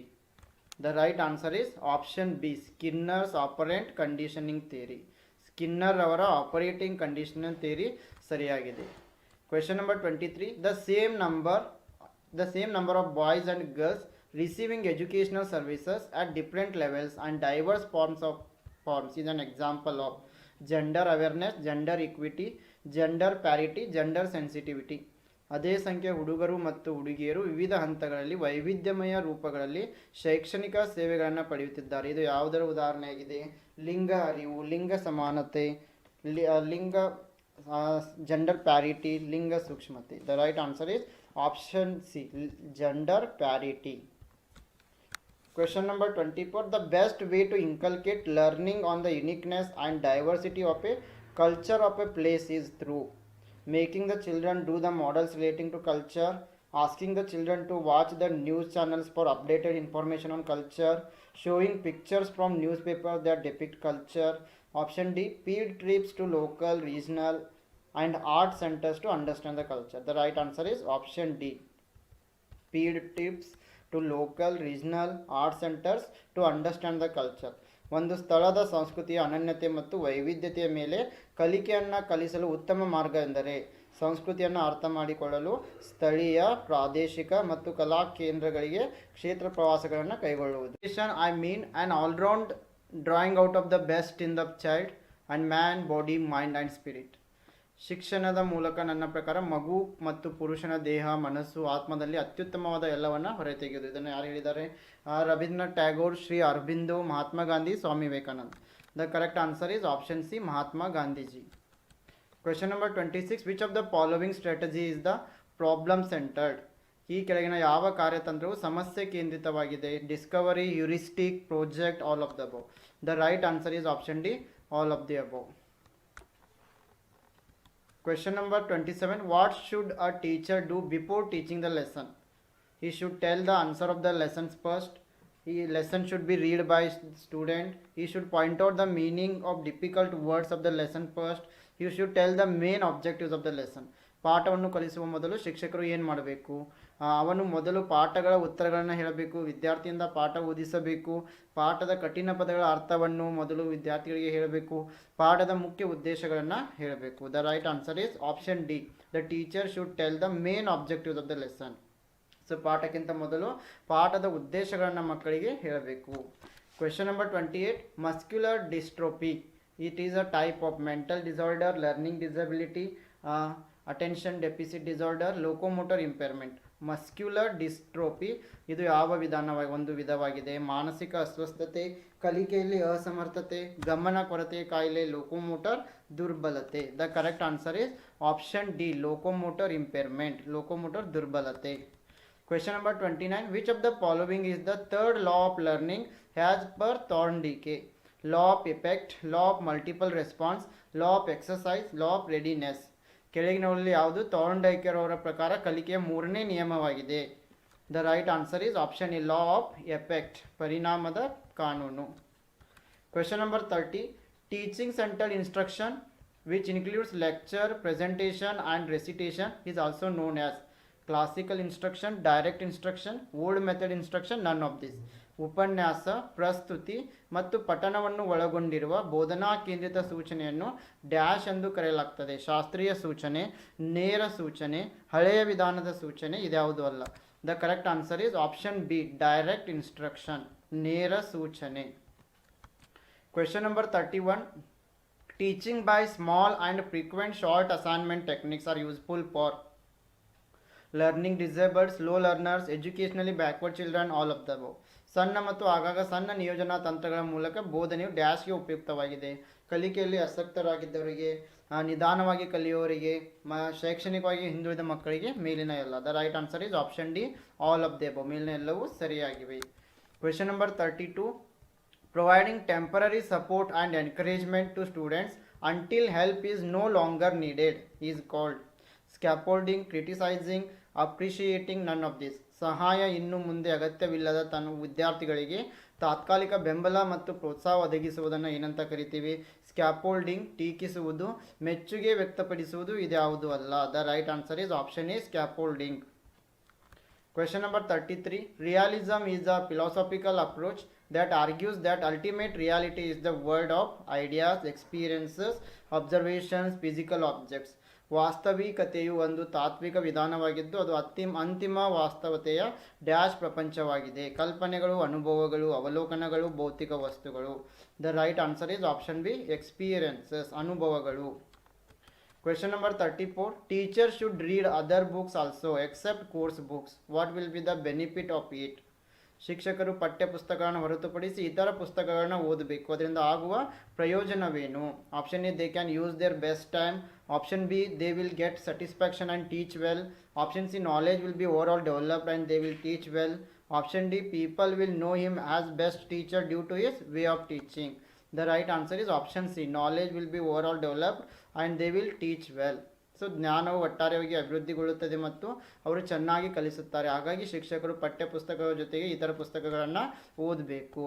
Question number 35. The first institution of higher learning in the western world academy was founded by. ಪಾಶ್ಚಿಮಾತ್ಯ ಪ್ರಪಂಚದ ಮೊದಲ ಉನ್ನತ ಶಿಕ್ಷಣ ಸಂಸ್ಥೆ ಅಕಾಡೆಮಿಯನ್ನು ಯಾರು ಸ್ಥಾಪಿಸಿದರು? Socrates, Aristotle, Plato, John Dewey. Yes, here the right answer will be option C, Plato. Yes, academy it was started by Plato. So ಈ ಒಂದು ಅಕಾಡೆಮಿಯನ್ನು ಪ್ಲೇಟೋರವರು ಆರಂಭ ಮಾಡ್ತಾರೆ. Question number 36. When students begin learning with an activity designed to lead them to particular concepts or conclusions, the method of teaching is analytical teaching, discovery teaching, invention teaching, none of these. So ವಿದ್ಯಾರ್ಥಿಗಳು ನಿರ್ದಿಷ್ಟ ಪರಿಕಲ್ಪನೆಗಳು ಅಥವಾ ತೀರ್ಮಾನಗಳಿಗೆ ಕರೆದೊಯ್ಯಲು ವಿನ್ಯಾಸಗೊಳಿಸಲಾದ ಚಟುವಟಿಕೆಯೊಂದಿಗೆ ಕಲಿಕೆಯನ್ನು ಆರಂಭಿಸಿದಾಗ ಬೋಧನೆಯನ್ನು ಯಾವ ವಿಧಾನ ಅಂತ ಕರಿತಾ ಇದ್ದೀವಿ? The right answer will be option B, Discovery teaching. ಇದನ್ನು ನಾವು ಡಿಸ್ಕವರಿ ವಿಧಾನ ಅಂತ ಹೇಳ್ತೀವಿ. Question number 37. Chairman of UGC committee appointed in 1969 for the purpose of administrative legislation of the universities was. ವಿಶ್ವವಿದ್ಯಾನಿಲಯಗಳ ಆಡಳಿತಾತ್ಮಕ ಶಾಸನದ ಉದ್ದೇಶಕ್ಕಾಗಿ 1969ರಲ್ಲಿ ನೇಮಕಗೊಂಡ UGC ಸಮಿತಿಯ ಅಧ್ಯಕ್ಷರು. The right answer is option B, doctor PB Gajendra Gadkar. Question number 38. CIET stands for. CIET ಅಂದರೆ? The right answer is option C, central institute for educational technology. Option C is correct. Question number 39. Verbal guidance is least effective in the learning of aptitude, skills, attitude, relationship. ಕಲಿಕೆಯಲ್ಲಿ ಮೌಖಿಕ ಮಾರ್ಗದರ್ಶನ ಕಡಿಮೆ ಪರಿಣಾಮಕಾರಿಯಾಗಿದೆ. Option A, ಯೋಗ್ಯತೆಗಳು, ಕೌಶಲ್ಯಗಳು, ವರ್ತನೆಗಳು, ಸಂಬಂಧ. The right answer is option B, skills. In learning skills, verbal guidance is list effective. Question number 40. Why do teachers use teaching aid? To make teaching fun-filled, to teach within understanding level of the students, for students' attention, to make students attentive. ಶಿಕ್ಷಕರು ಬೋಧನಾ ನೆರವನ್ನು ಏಕೆ ಬಳಸ್ತಾರೆ? ಬೋಧನೆಯನ್ನು ವಿನೋದದಿಂದ ತುಂಬಲು, ವಿದ್ಯಾರ್ಥಿಗಳ ತಿಳುವಳಿಕೆ ಮಟ್ಟದಲ್ಲಿ ಕಲಿಸಲು, ವಿದ್ಯಾರ್ಥಿಗಳನ್ನು ಗಮನ ಸೆಳೆಯುವಂತೆ ಮಾಡುವುದು. The right answer is option B, to teach within the understanding level of students, teachers use teaching aid. ವಿದ್ಯಾರ್ಥಿಗಳ ತಿಳುವಳಿಕೆ ಮಟ್ಟದಲ್ಲಿ ಕಲಿಸಲು ಶಿಕ್ಷಕರು ಬೋಧನಾ ನೆರವನ್ನು ಬಳಸ್ತಾ ಇದ್ದಾರೆ. Question number 41. The teacher has been glorified by the praise, friend, philosopher and guide because he has to play all vital roles in the context of society. He transmits the high value of humanity to students. He is the great reformer of the society. He is a great patriot. ಸ್ನೇಹಿತ, ತತ್ವಜ್ಞಾನಿ ಮತ್ತು ಮಾರ್ಗದರ್ಶಿ ಎಂಬ ಪದಗುಚ್ಛದಿಂದ ಶಿಕ್ಷಕರನ್ನು ವೈಭವೀಕರಿಸಲಾಗಿದೆ. ಏಕೆಂದರೆ ಸಮಾಜದ ಸಂದರ್ಭದಲ್ಲಿ ಅವರು ಎಲ್ಲ ಪ್ರಮುಖ ಪಾತ್ರಗಳನ್ನು ನಿರ್ವಹಿಸ್ತಾ ಇದ್ದಾರೆ. ಅವರು ಮಾನವೀಯತೆಯ ಉನ್ನತ ಮೌಲ್ಯಗಳನ್ನು ವಿದ್ಯಾರ್ಥಿಗಳಿಗೆ ರವಾನಿಸ್ತಾ ಇದ್ದಾರೆ. ಸಮಾಜದ ಮಹಾನ್ ಸುಧಾರಕರಾಗಿದ್ದಾರೆ, ಅವರು ಮಹಾನ್ ದೇಶಭಕ್ತ. The right answer is option B. Teachers transmit the high value of humanity to the students. ಇಲ್ಲಿ ಶಿಕ್ಷಕರು ಮಾನವೀಯತೆಯ ಉನ್ನತ ಮೌಲ್ಯಗಳನ್ನು ಮಕ್ಕಳಿಗೆ ನೀಡುವುದರಿಂದ ಅವರನ್ನು ಸ್ನೇಹಿತ, ತತ್ವಜ್ಞಾನಿ, ಮಾರ್ಗದರ್ಶಿ ಅಂತೀವಿ. Question number 42. In which teaching method learners participation is made optimal and proactive? Discussion method, buzz session method, brain storming session, project method. ಯಾವ ಬೋಧನಾ ವಿಧಾನದಲ್ಲಿ ಕಲಿಯುವವರ ಭಾಗವಹಿಸುವಿಕೆಯನ್ನು ಅತ್ಯುತ್ತಮ ಮತ್ತು ಪೂರ್ವಭಾವಿಯಾಗಿ ಮಾಡಲಾಗಿದೆ? ಚರ್ಚಾ ವಿಧಾನ, ಬಜ್ ಸೆಷನ್, ಮಿದುಳು ದಾಳಿ ವಿಧಾನ ಅಂದರೆ ಬ್ರೈನ್ ಸ್ಟಾರ್ಮಿಂಗ್, ಯೋಜನಾ ವಿಧಾನ. The right answer is option D, project method, ಯೋಜನಾ ವಿಧಾನ. Question number 43. The most important cause of failure for teacher lies in the area of interpersonal relationship, lack of command over the knowledge of the subject, verbal ability, strict handling of the student. ಶಿಕ್ಷಕರಿಗೆ ವೈಫಲ್ಯದ ಪ್ರಮುಖ ಕಾರಣ ವೈಯಕ್ತಿಕ ಸಂಬಂಧಗಳು, ವಿಷಯದ ಜ್ಞಾನದ ಮೇಲೆ ನಿಯಂತ್ರಣದ ಕೊರತೆ, ಮೌಖಿಕ ಸಾಮರ್ಥ್ಯ, ವಿದ್ಯಾರ್ಥಿಗಳ ಕಟ್ಟುನಿಟ್ಟಿನ ನಿರ್ವಹಣೆ. The right answer is option B, lack of command over the knowledge of the subject. ವಿಷಯದ ಜ್ಞಾನದ ಮೇಲೆ ನಿಯಂತ್ರಣದ ಕೊರತೆ. Question number 44. The use of teaching aids is justified on the grounds of attracting students' attention in the classroom, minimizing indiscipline problems in the classroom, optimizing learning outcomes of the students, effective engagement of the students in the learning task. So whenever the teachers are going to use teaching aids, it is justified on the grounds of optimising learning outcomes. So ಯಾವಾಗ ಶಿಕ್ಷಕರು ಬೋಧನಾ ಸಾಧನಗಳನ್ನು ಬಳಕೆ ಮಾಡ್ತಾರೆ, ಅದರ ಉದ್ದೇಶ ಏನಿರುತ್ತಂತೆ ವಿದ್ಯಾರ್ಥಿಗಳನ್ನ ಕಲಿಕೆಯ ಫಲಿತಾಂಶಗಳಿಗೆ ಉತ್ತಮಗೊಳಿಸುವುದು. Question number 45. A teacher's major contribution towards the maximum self-realization of the student is affected through option A, constant fulfillment of the student's needs, option B, strict control of classroom activities, option C, sensitivity students needs, goals and purposes, option D, strict reinforcement of academic standards. ವಿದ್ಯಾರ್ಥಿಯ ಗರಿಷ್ಠ ಸ್ವಯಂ ಸಾಕ್ಷಾತ್ಕಾರಕ್ಕೆ ಶಿಕ್ಷಕರ ಪ್ರಮುಖ ಕೊಡುಗೆಯು ಇದರ ಮೂಲಕ ಪರಿಣಾಮ ಬೀರ್ತಾ ಇದೆ. Here the right answer is option C, sensitivity to students needs, goals and purposes. ವಿದ್ಯಾರ್ಥಿಗಳ ಅಗತ್ಯಗಳು, ಗುರಿಗಳು ಮತ್ತು ಉದ್ದೇಶಗಳಿಗೆ ಸೂಕ್ಷ್ಮತೆ. ಇದು ವಿದ್ಯಾರ್ಥಿಗಳ ಒಂದು ಸ್ವಯಂ ಸಾಕ್ಷಾತ್ಕಾರಕ್ಕೆ ಪ್ರಭಾವವನ್ನು ಬೀರ್ತಾ ಇವೆ. So here the needs of the students, goals of the students and the purposes of the students, these are going to affect on the self-realization of the students. Question number 46. When a normal student behaves in a erratic manner in the class, the teacher should option A, pull up the student then and there, option B, talk to the student after the class, option C, ask the student to leave the class, option D, ignore the students. So here the right answer is option B. Whenever some normal students are behaving like in an erratic manner, the teacher should talk to the student after the class. So ಯಾವಾಗ ಸಾಮಾನ್ಯ ವಿದ್ಯಾರ್ಥಿ ತರಗತಿಯಲ್ಲಿ ಅನಿಯಮಿತ ರೀತಿಯಲ್ಲಿ ವರ್ತಿಸ್ತಾ ಇದ್ದರೆ ಆವಾಗ ಉತ್ತಮವಾದ ಶಿಕ್ಷಕರು ವಿದ್ಯಾರ್ಥಿಯೊಂದಿಗೆ ತರಗತಿಯ ನಂತರ ಮಾತನಾಡಬಹುದು. Question number 47. A good evaluation of written material should not be based on linguistic expression, logical presentation, ability to reproduce whatever is read, comprehension of the subject. ಲಿಖಿತ ವಸ್ತುಗಳ ಉತ್ತಮ ಮೌಲ್ಯಮಾಪನ ಯಾವೊಂದನ್ನು ಆಧರಿಸಬಾರದು. ಭಾಷಾ ಅಭಿವ್ಯಕ್ತಿ, ತಾರ್ಕಿಕ ಪ್ರಸ್ತುತಿ, ಓದಿದ್ದನ್ನು ಪುನರುತ್ಪಾದಿಸುವ ಸಾಮರ್ಥ್ಯ, ವಿಷಯದ ಗ್ರಹಿಕೆ. The right answer is option D, comprehension of the subject, ವಿಷಯದ ಗ್ರಹಿಕೆ. Question number 48.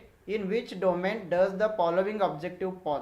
At the end of the lesson, the learner should be able to hit the football using the head.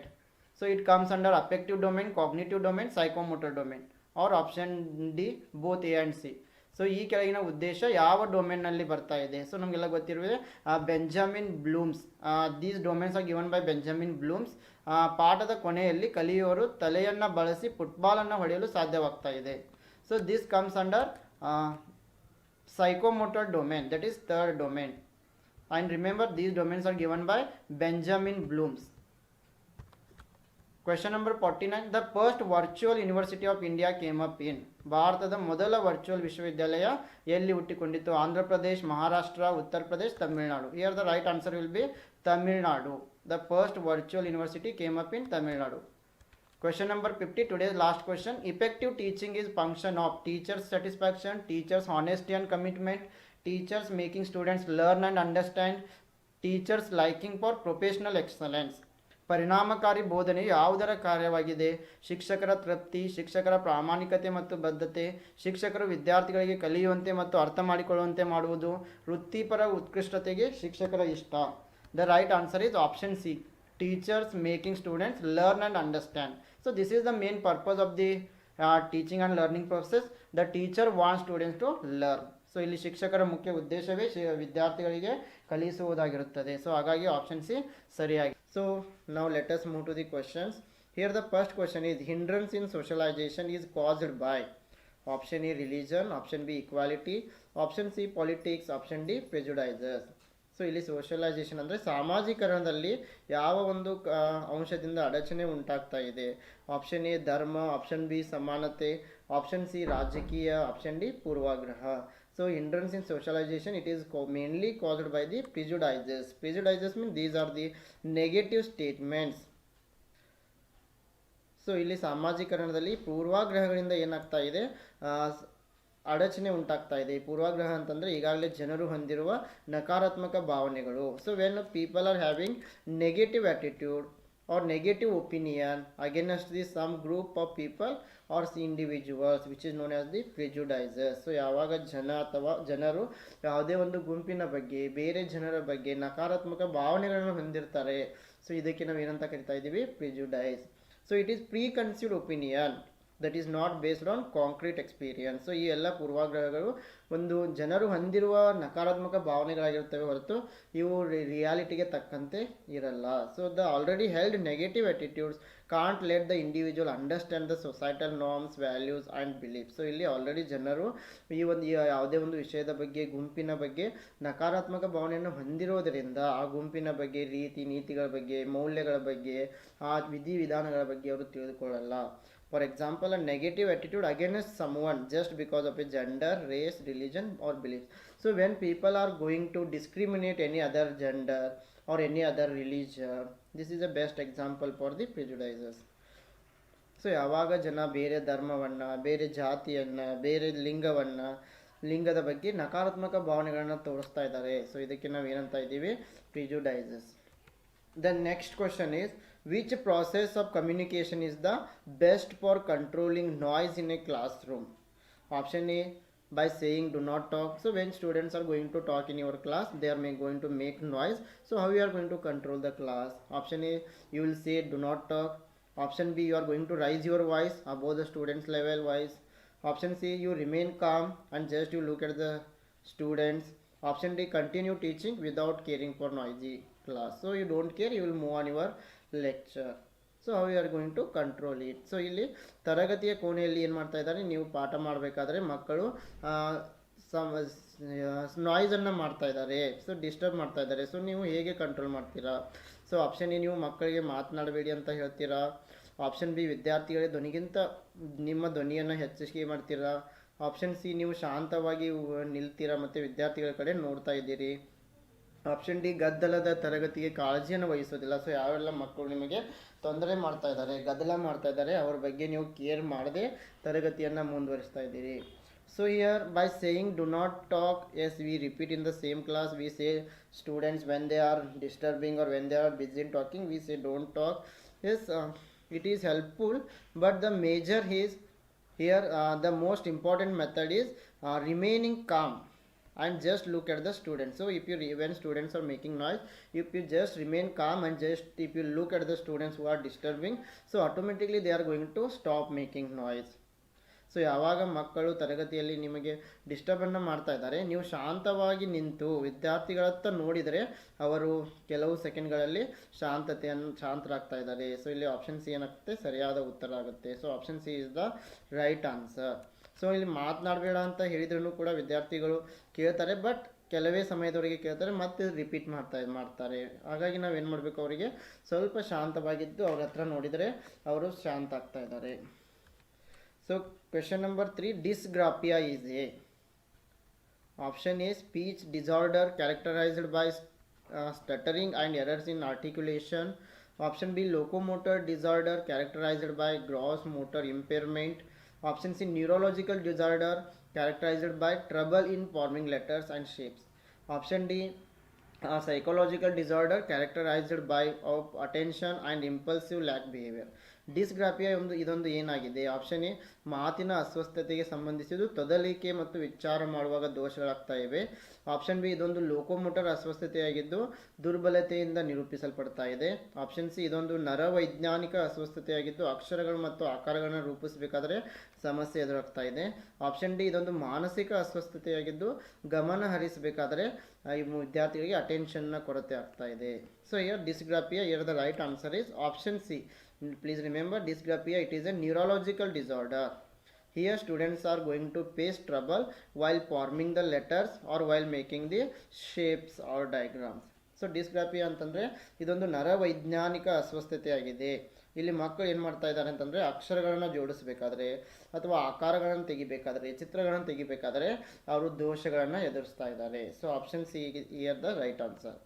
So in case of dysgraphia, there is a disruption in these processes, making the act of writing a much more difficult and frustrating endeavor. So here ಇಲ್ಲಿ ಮಕ್ಕಳು ಬರೀಬೇಕಾದರೆ, ಚಿತ್ರಗಳನ್ನು ತೆಗಿಬೇಕಾದರೆ ಸಮಸ್ಯೆಯನ್ನು ಎದುರಿಸ್ತಾ ಇದ್ದಾರೆ. When someone with dysgraphia attempts to write, they might experience trouble forming the letters and shapes accurately. They cannot form the letters properly or they are unable to draw the shapes accurately. ಈ ಒಂದು dysgraphia ಸಮಸ್ಯೆಯನ್ನು ಎದುರಿಸ್ತಾ ಇರೋ ಮಕ್ಕಳು ಸರಿಯಾಗಿ ಲೆಟರ್ಸ್ಗಳನ್ನು ಅವರಿಗೆ ಜೋಡಿಸಕ್ಕೆ ಬರ್ತಾ ಇಲ್ಲ ಮತ್ತು ಸರಿಯಾಗಿ ಚಿತ್ರಗಳನ್ನು ಅವರಿಗೆ ತೆಗೆಯಲು ಆಗ್ತಾ ಇಲ್ಲ. So the next question is the best way to memorise is. Option A study for long time, option B to understand the concept, option C to read loudly, option D to write the concept. ನೆನಪಿಟ್ಟುಕೊಳ್ಳಲು ಅತಿ ಉತ್ತಮವಾದ ಮಾರ್ಗ ಯಾವುದು? Option ದೀರ್ಘಕಾಲದವರೆಗೆ ಅಧ್ಯಯನ ಮಾಡಿದರೆ ಹೆಚ್ಚು ನೆನಪು ಉಳಿತಾ ಇದೆ. ಆಪ್ಷನ್ ಬಿ ನೀವು ಟು ಅಂಡರ್ಸ್ಟ್ಯಾಂಡ್ ದ ಕಾನ್ಸೆಪ್ಟ್ ಅಂದರೆ ನೀವು ವಿಷಯವನ್ನು ಸರಿಯಾಗಿ ಅರ್ಥ ಮಾಡಿಕೊಂಡ್ರೆ ನಿಮಗೆ ಸರಿಯಾಗಿ ಭಾಳ ಕಾಲದವರೆಗೆ ನೆನಪು ಉಳಿತಾ ಇದೆ. ಆಪ್ಷನ್ ಸಿ ಜೋರಾಗಿ ಓದಿದರೆ ನೆನಪು ಉಳಿತಾ ಇದೆ. ಆಪ್ಷನ್ ಡಿ ಪರಿಕಲ್ಪನೆಯನ್ನು ಬರೆಯದರೆ ನೆನಪು ಉಳಿತಾ ಇದೆ. So here the best way to memorise is by studying long time, by reading loudly, by writing the concept repeatedly also you can memorize, but the very best method is, but in these cases studying for long time, read loudly and by writing the concept you are going to by heart it. But in case of understanding, if you understand the concept correctly you can remember it for very long time. So ಇಲ್ಲಿ ನೀವು ದೀರ್ಘಕಾಲದವರೆಗೆ ಅಧ್ಯಯನ ಮಾಡೋದ್ರಿಂದ ಆಗಿರ್ಬೋದು, ಜೋರಾಗಿ ಓದೋದ್ರಿಂದ ಆಗಿರ್ಬೋದು, ಬರೆಯೋದ್ರಿಂದ ಆಗಿರ್ಬೋದು, ನೀವು ಮಾಹಿತಿಯನ್ನು ನೆನಪಿನಲ್ಲಿ ಇಡ್ಬೋದು. ಬಟ್ ಅತಿ ಉತ್ತಮವಾದ ವಿಧಾನ ಅಂದರೆ ದೀರ್ಘಕಾಲದವರೆಗೆ ನೀವು ಆ ವಿಷಯವನ್ನು ಸರಿಯಾಗಿ ಅರ್ಥ ಮಾಡಿಕೊಂಡ್ರೆ ನೀವು ಇಲ್ಲಿ ಬಹಳ ಕಾಲದವರೆಗೆ ನೆನಪಿನಲ್ಲಿ ಇಡಬಹುದು. ಸೊ ಬಿಯಲ್ಲಿ ಆಪ್ಷನ್ ಸ್ವಲ್ಪ ತಿದ್ದಬೇಕಾಗಿದೆ. ಟು ಅಂಡರ್ಸ್ಟ್ಯಾಂಡ್ ದ ಕಾನ್ಸೆಪ್ಟ್ ಅಂದರೆ ಕನ್ನಡದಲ್ಲಿ ವಿಷಯವನ್ನು ಸರಿಯಾಗಿ ಅರ್ಥ ಮಾಡಿಕೊಂಡರೆ. ಸೊ ಆಪ್ಷನ್ ಬಿ ಸರಿಯಾಗಿದೆ. ಟು ಅಂಡರ್ಸ್ಟ್ಯಾಂಡ್ ದ ಕಾನ್ಸೆಪ್ಟ್, ವಿಷಯವನ್ನು ಸರಿಯಾಗಿ ಅರ್ಥ ಮಾಡಿಕೊಳ್ಳಬೇಕು. Question number 5, first open university in India was established in the year. So ಭಾರತದಲ್ಲಿ ಮೊದಲ ಮುಕ್ತ ವಿಶ್ವವಿದ್ಯಾಲಯವನ್ನು ಯಾವ ಒಂದು ವರ್ಷದಲ್ಲಿ ಸ್ಥಾಪಿಸಲಾಯಿತು? Option A 1966, option B 1985, option C 1986, option D 1982. So the first open university in India, it was established in the year of 1982. So ಮೊದಲ ಮುಕ್ತ ವಿಶ್ವವಿದ್ಯಾಲಯ 1987ರಲ್ಲಿ ಓಪನ್ ಮಾಡಲಾಗ್ತಾ ಇದೆ. ಸೊ ಆಪ್ಷನ್ ಡಿ ಏನಾಗಿದೆ ಇಲ್ಲಿ ಸರಿಯಾಗಿದೆ. So the first open university it is doctor B.R. Ambedkar open university. So it was established in the year of 1982. So ಮೊದಲ open university ಯಾವುದು ಅಂತಂದರೆ B.R. Ambedkar open university and it is located in Andhra Pradesh. ಇದು ಆಂಧ್ರ ಪ್ರದೇಶದಲ್ಲಿದೆ. Question number 6, educational technology is useful because option A it is the need of the hour, option B it is adopted by famous institutions, option C it makes teaching effective and efficient, option D it attracts students towards teaching and learning activities. So why we are using educational technology is because it is the need of the hour. It is all the institutions are adopting, so we are also adopting. Option C it is going to make the teaching effective, option D it is going to attract the students. So ಶೈಕ್ಷಣಿಕ ತಂತ್ರಜ್ಞಾನವನ್ನು ಯಾಕೆ ಬಳಸ್ತಾ ಇದ್ದೀವಿ? Option A ಇದು ಇಂದಿನ ಯುಗಕ್ಕೆ ಅಗತ್ಯವಾಗಿದೆ ಅಂತ, option B ಎಲ್ಲ ಪ್ರಸಿದ್ಧ ಸಂಸ್ಥೆಗಳು ಈ ಒಂದು ಶೈಕ್ಷಣಿಕ ತಂತ್ರಜ್ಞಾನವನ್ನು ಬಳಸ್ತವೆ, ಅದಕ್ಕೆ ನಾವು ಬಳಸ್ತಾ ಇದ್ದೀವಿ. ಆಪ್ಷನ್ ಸಿ ಇದು ಬೋಧನೆಯನ್ನು ಪರಿಣಾಮಕಾರಿಯಾಗಿ ಮಾಡ್ತಾ ಇದೆ. ಆಪ್ಷನ್ ಸಿ ಇದು ವಿದ್ಯಾರ್ಥಿಗಳನ್ನು ಬೋಧನೆ ಮತ್ತು ಕಲಿಕೆ ಚಟುವಟಿಕೆಗಳತ್ತ ಆಕರ್ಷಿಸ್ತಾ ಇದೆ. ಸೊ ಇಲ್ಲಿ ಯಾವುದೊಂದು ಅತಿ ಉತ್ತಮವಾಗಿದ್ದ ಆನ್ಸರ್ ಆಗಿದೆ ಅಂತಂದರೆ option D. So in this case, if we feel that option C is also correct, option D is also correct. But here educational technology is useful because it is going to attract the students towards teaching and learning. When it is going to attract the students to come to the class, when they are coming to the class, when they are listening to the lecture, then they will understand. Then the teaching and learning process will become effective and efficient. So here we can say option D is the right answer. ಇಲ್ಲಿ option C ಮತ್ತು option D ನಡುವೆ ನಿಮಗೆ confusion ಆಗ್ಬೋದು. So ಅದರಲ್ಲಿ option D ಸರಿ ಉತ್ತರ ಅಂತ ಹೇಳ್ಬೋದು. ಯಾಕಂದರೆ ಶೈಕ್ಷಣಿಕ ತಂತ್ರಜ್ಞಾನದಿಂದ ನಾವು ಏನು ಮಾಡ್ತಾ ಇದ್ದೀವಿ, ಮಕ್ಕಳನ್ನು ಬೋಧನೆ ಮತ್ತು ಕಲಿಕೆಯ ಕಡೆಗೆ ಆಕರ್ಷಣೆ ಮಾಡ್ತಾ ಇದ್ದೀವಿ. ಆಕರ್ಷಿಸಿದ ನಂತರ ಅವರು ತರಗತಿಗೆ ಬಂದ ನಂತರ ಅವರು ತರಗತಿಯನ್ನು ಸರಿಯಾಗಿ ಕೇಳಿದ್ರೆ ಅದು ಪರಿಣಾಮಕಾರಿಯಾಗುತ್ತೆ. ಸೊ ಹಾಗಾಗಿ ಇಲ್ಲಿ ಆಪ್ಷನ್ ಡಿ ಒಂದು ಸರಿಯಾದ ಉತ್ತರ ಆಗಿದೆ. So question number 7. In which level of teaching the learner gets an opportunity to discriminate at length between positive and negative exemplars of concepts? Option A memory level, option B understanding level, option C reflective level, option D autonomous development level. So ಯಾವ ಒಂದು ಹಂತದ ಬೋಧನೆಯಲ್ಲಿ ಪರಿಕಲ್ಪನೆಗಳ ಧನಾತ್ಮಕ ಮತ್ತು ಋಣಾತ್ಮಕ ಉದಾಹರಣೆಗಳ ನಡುವೆ ತಾರತಮ್ಯ ಮಾಡಲು ವಿದ್ಯಾರ್ಥಿಗಳು ಕಲಿತಾ ಇದ್ದಾರೆ. So 3 levels of teaching we know: memory level teaching, understanding level teaching and reflective level of teaching. So here the right answer is option B, that is understanding level of teaching. So in this stage students are going to discriminate between positive and negative exemplars. So ಇಲ್ಲಿ ಋಣಾತ್ಮಕ ಮತ್ತು ಧನಾತ್ಮಕ ಉದಾಹರಣೆಗಳ ನಡುವೆ ತಾರತಮ್ಯವನ್ನು ಮಾಡಲು ಮಕ್ಕಳು ಈ ಒಂದು ಅಂಡರ್ಸ್ಟ್ಯಾಂಡಿಂಗ್ ಲೆವೆಲ್ನಲ್ಲಿ ಕಲಿತಾ ಇದ್ದಾರೆ. So understanding level, it is the teaching at the understanding level, it is of higher quality than the one at the memory level. So ಈ memory level ಗಿಂತ ಈ understanding level ಏನಿದೆ ತುಂಬ ಉತ್ತಮವಾಗಿದೆ. So it is more useful and thoughtful from the point of view of mental capabilities. So at this stage the learner gets an opportunity to discriminate at length between positive and negative exemplars. So here the main focus is to see the relationship among the facts or examples. So ಈ ಒಂದು ಹಂತದಲ್ಲಿ ಮಕ್ಕಳು ಏನು ಮಾಡ್ತಾ ಇದ್ದಾರೆ, ಎರಡು ವಿಷಯಗಳ ನಡುವೆ, ಎರಡು ಉದಾಹರಣೆಗಳ ನಡುವೆ ಸಂಬಂಧವನ್ನು ಅಧ್ಯಯನ ಮಾಡ್ತಾ ಇದ್ದಾರೆ. Question number 5. What is Swayam? Option A non governmental organisation, option B digital programme to achieve the principles of education, option C online platform, option D name of a website. So ಇಲ್ಲಿ ಸ್ವಯಂ ಅಂದರೆ ಏನು? ಆಪ್ಷನ್ ಇದೊಂದು ಸರ್ಕಾರೇತರ ಸಂಸ್ಥೆಯಾಗಿದೆ. Option B ಶಿಕ್ಷಣದ ತತ್ವಗಳನ್ನು ಸಾಧಿಸಲು digital programme Swayam ಆಗಿದೆ.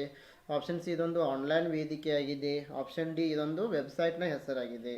So I think you all of you know about this. Swayam it is a digital programme to achieve the principles of education. So Swayam ಅಂದರೆ ಇದೊಂದು ಶಿಕ್ಷಣದ ತತ್ವಗಳನ್ನು ಸಾಧನೆ ಮಾಡಲು ಇದೊಂದು ಡಿಜಿಟಲ್ ಪ್ರೋಗ್ರಾಮ್ ಆಗಿದೆ ಅಂತ ಹೇಳ್ಬೋದು. So option B is the right answer. ಒಂದು ಸಾರಿ ಹಲವಾರು ಬಾರಿ ಸ್ವಯಂನ ಮೇಲೆ ಪ್ರಶ್ನೆಯನ್ನು ಕೇಸೆಟ್ನಲ್ಲಿ ಕೇಳ್ತಾನೆ ಬರ್ತಾ ಇದ್ದಾರೆ. ಸೊ ಸ್ವಯಂ it stands for study webs of active learning for Young aspiring minds. It is MOOC. MOOC means it is massive open online course. It is going to offer the courses for engineering, humanities, social science, etc. So ಸ್ವಯಂ ಅಂತಂದರೆ study webs of active learning for Young aspiring minds. ಇದು ಒಂದು massive open online course ಆಗಿದೆ.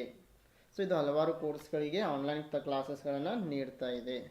So ಈ ಸ್ವಯಂನ full form ಮೇಲೆ ಪ್ರಶ್ನೆಗಳು ಬರ್ತಾ ಇವೆ, ಹಲವಾರು ಬಾರಿ ಬಂದಿದೆ ಕೂಡ. ಸೊ ಅದೇ ರೀತಿ ಇನ್ನೂ ಕೆಲವು ಫುಲ್ ಫಾರ್ಮ್ಗಳು ನಿಮಗೆ ಗೊತ್ತಿರಬೇಕು. AICTE stands for All India Council for Technical Education. It is for self-paced and international courses.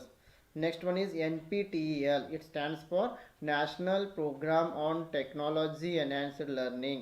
It is for engineering. Then UGC, University Grant Commission. It is for non-technical PG courses. CEC, Consortium for Educational Communication. It is for undergraduate education. NCERT, National Council of Education, Research and Training. This is for school education. Then NIOS stands for National Institute of Open Schooling. This is for school education. IGNOU, Indira Gandhi National Open University. It is for distance education. IIMB, Indian Institute of Management, Bangalore. It is for management studies. then NITTTR, it is National Institute of Technical Teachers Training and Research. This is for teacher training program.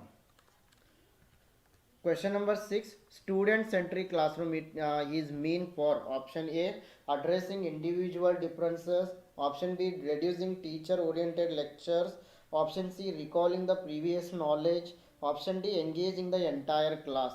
ವಿದ್ಯಾರ್ಥಿ ಕೇಂದ್ರಿತ ತರಗತಿಯು ಡ್ಯಾಶ್ಗೆ ಮೀಸಲಾಗಿದೆ.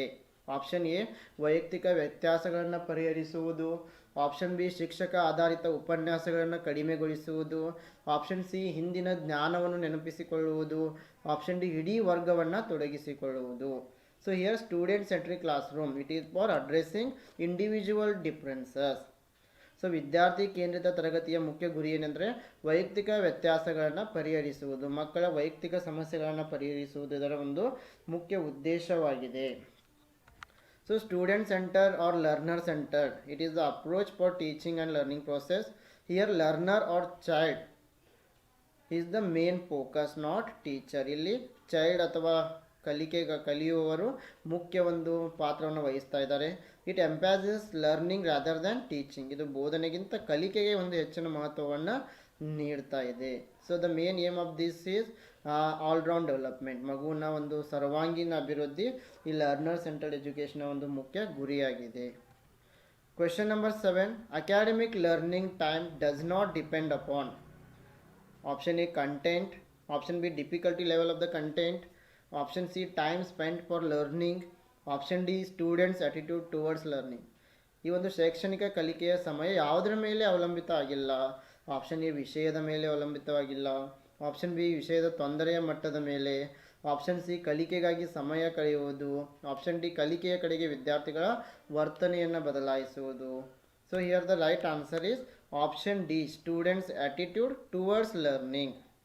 So academic learning, it depends upon the content of the teaching, difficulty level of the content, then time spent for learning. So all these are important factors in determining the academic learning. ವಿಷಯ ಆಗಿರ್ಬೋದು, ವಿಷಯದ ತೊಂದರೆ ಮಟ್ಟ ಆಗಿರ್ಬೋದು, ಕಲಿಕೆಗಾಗಿ ಸಮಯ ನೀಡುವುದಾಗಿರ್ಬೋದು, ಎಲ್ಲವೂ ಕೂಡ ಶೈಕ್ಷಣಿಕ ಕಲಿಕೆ ಮೇಲೆ ಪ್ರಭಾವವನ್ನು ಬೀರ್ತವೆ. But the students attitude towards learning, academic learning is not dependent on this. ಶೈಕ್ಷಣಿಕ ಕಲಿಕೆ ಏನಿದೆ ವಿದ್ಯಾರ್ಥಿಗಳ ವರ್ತನೆ ಕಡೆ ಅಷ್ಟೊಂದು ಗಮನವನ್ನು ಹರಿಸಲ್ಲ. So academic learning time which is known as the ALT. It is the amount of time students are actively, successfully and productively engaged in learning academic content. ಎಷ್ಟು ಸಮಯದವರೆಗೆ ವಿದ್ಯಾರ್ಥಿಗಳು ಆ್ಯಕ್ಟಿವ್ ಆಗಿ, ಸಕ್ಸಸ್ಫುಲ್ ಆಗಿ, ಪ್ರೊಡಕ್ಟಿವ್ ಆಗಿ ಈ ಒಂದು ಕಲಿಕೆಯಲ್ಲಿ ಭಾಗವಹಿಸ್ತಾ ಇದ್ದಾರೆ ಎಂಬುದಕ್ಕೆ ನಾವು ALT ಅಂತ ಕರಿತಾ ಇದ್ದೇವೆ. So it is the revision of the time on task or engaged time variable. Question number 8, which of the following is related with teaching skill? Option A, blackboard writing, option B, solving questions, option C, asking questions, option D, all of the above. So which is the teaching skill here? Question number 8, ಕೆಳಗಿನವುಗಳಲ್ಲಿ ಯಾವುದು ಬೋಧನಾ ಕೌಶಲ್ಯಕ್ಕೆ ಸಂಬಂಧಿಸಿದೆ? ಕಪ್ಪು ಹಲಗೆ ಬರವಣಿಗೆ ಆಗಿರ್ಬೋದು, ಪ್ರಶ್ನೆಗಳನ್ನ ಪರಿಹರಿಸೋದಾಗಿರ್ಬೋದು, ಪ್ರಶ್ನೆಗಳನ್ನ ಕೇಳೋದಾಗಿರ್ಬೋದು, ಮೇಲಿನ ಎಲ್ಲ. So very easy question. I hope you have got the answer. The right answer is option D, blackboard writing, solving the questions, asking the questions, all these are known as the teaching skills. These are the skills which are used by the teacher to convey the message to the students. ಶಿಕ್ಷಕರು ತರಗತಿಯಲ್ಲಿ ಬೋಧನೆಯನ್ನು ಮಾಡಬೇಕಾದ್ರೆ ಬಳಸುವ ಎಲ್ಲ ಕೌಶಲ್ಯಗಳಿಗೆ ನಾವು ಬೋಧನಾ ಕೌಶಲ್ಯಗಳಂತ ಕರಿತಾ ಇದ್ದೀವಿ. ಇಲ್ಲಿ ಕಪ್ಪು ಹಲಗೆಯ ಬರವಣಿಗೆ ಆಗಿರ್ಬೋದು, ಪ್ರಶ್ನೆಗಳನ್ನು ಪರಿಹರಿಸುವುದಾಗಿರ್ಬೋದು, ಪ್ರಶ್ನೆಗಳನ್ನು ಕೇಳುವುದಾಗಿರ್ಬೋದು, ಎಲ್ಲವೂ ಕೂಡ ಏನಾಗಿವೆ, ಬೋಧನಾ ಕೌಶಲ್ಯಗಳಾಗಿವೆ. Question number 9, the term least restrictive environment refers to the education of option A, handicapped students, option B, gifted students, option C, early childhood youngsters, option D, retarded. ಕನಿಷ್ಠ ನಿರ್ಬಂಧಿತ ಪರಿಸರ ಎಂಬ ಪದವು ಶಿಕ್ಷಣವನ್ನು ಏನನ್ನು ಸೂಚಿಸ್ತಾ ಇದೆ? ಶಿಕ್ಷಣದಲ್ಲಿ ಕನಿಷ್ಠ ನಿರ್ಬಂಧಿತ ಪರಿಸರ ಎಂಬುದು ಯಾವುದನ್ನು ಸೂಚಿಸ್ತಾ ಇದೆ? ಆಪ್ಷನ್ ಎ ಇದು ಅಂಗವಿಕಲ ವಿದ್ಯಾರ್ಥಿಗಳ ಬಗ್ಗೆ ಹೇಳ್ತಾ ಇದೆ, ಆಪ್ಷನ್ ಬಿ ಇದು ಪ್ರತಿಭಾನ್ವಿತ ವಿದ್ಯಾರ್ಥಿಗಳ ಬಗ್ಗೆ ಹೇಳ್ತಾ ಇದೆ, ಆಪ್ಷನ್ ಸಿ ಆರಂಭಿಕ ಬಾಲ್ಯದ ಯುವಕರ ಬಗ್ಗೆ, ಆಪ್ಷನ್ ಡಿ ಹಿಂದುಳಿದವರು. So the term least restrictive environment, it is going to explain about the early childhood youngsters. ಕನಿಷ್ಠ ನಿರ್ಬಂಧಿತ ಪರಿಸರ ಇದು ಆರಂಭಿಕ ಬಾಲ್ಯದ ಯುವಕರ ಬಗ್ಗೆ ಹೇಳ್ತಾ ಇದೆ. The term least restrictive environment refers to the education of physically or mentally challenged children or education of persons with disabilities. So ಯಾವೆಲ್ಲ ಮಕ್ಕಳು ಡಿಸಬಿಲಿಟಿ ಇದ್ದಾರೆ ಅಂದರೆ ಅಂಗವಿಕಲರಿದ್ದಾರೆ ಅಥವಾ ಮಾತನಾಡಲು ಬರಲ್ಲ, ಕೇಳಿಸಲ್ಲ ಅಂಥ ವಿದ್ಯಾರ್ಥಿಗಳಿಗೆ ಶಿಕ್ಷಣ ನೀಡೋದಕ್ಕೆ ನಾವು ಲೀಸ್ಟ್ ರಿಸ್ಟ್ರಿಕ್ಟಿವ್ ಎನ್ವೈರ್ಮೆಂಟ್ ಅಂತ ಕರಿತಾ ಇದ್ದೀವಿ. Question number 10. The major objective of education is, what is the main objective of the education? Option A, reforming the society, means changing the society. Option B, making students disciplined. Option C, develop inherent abilities of students. Option D, making students follower of teachers.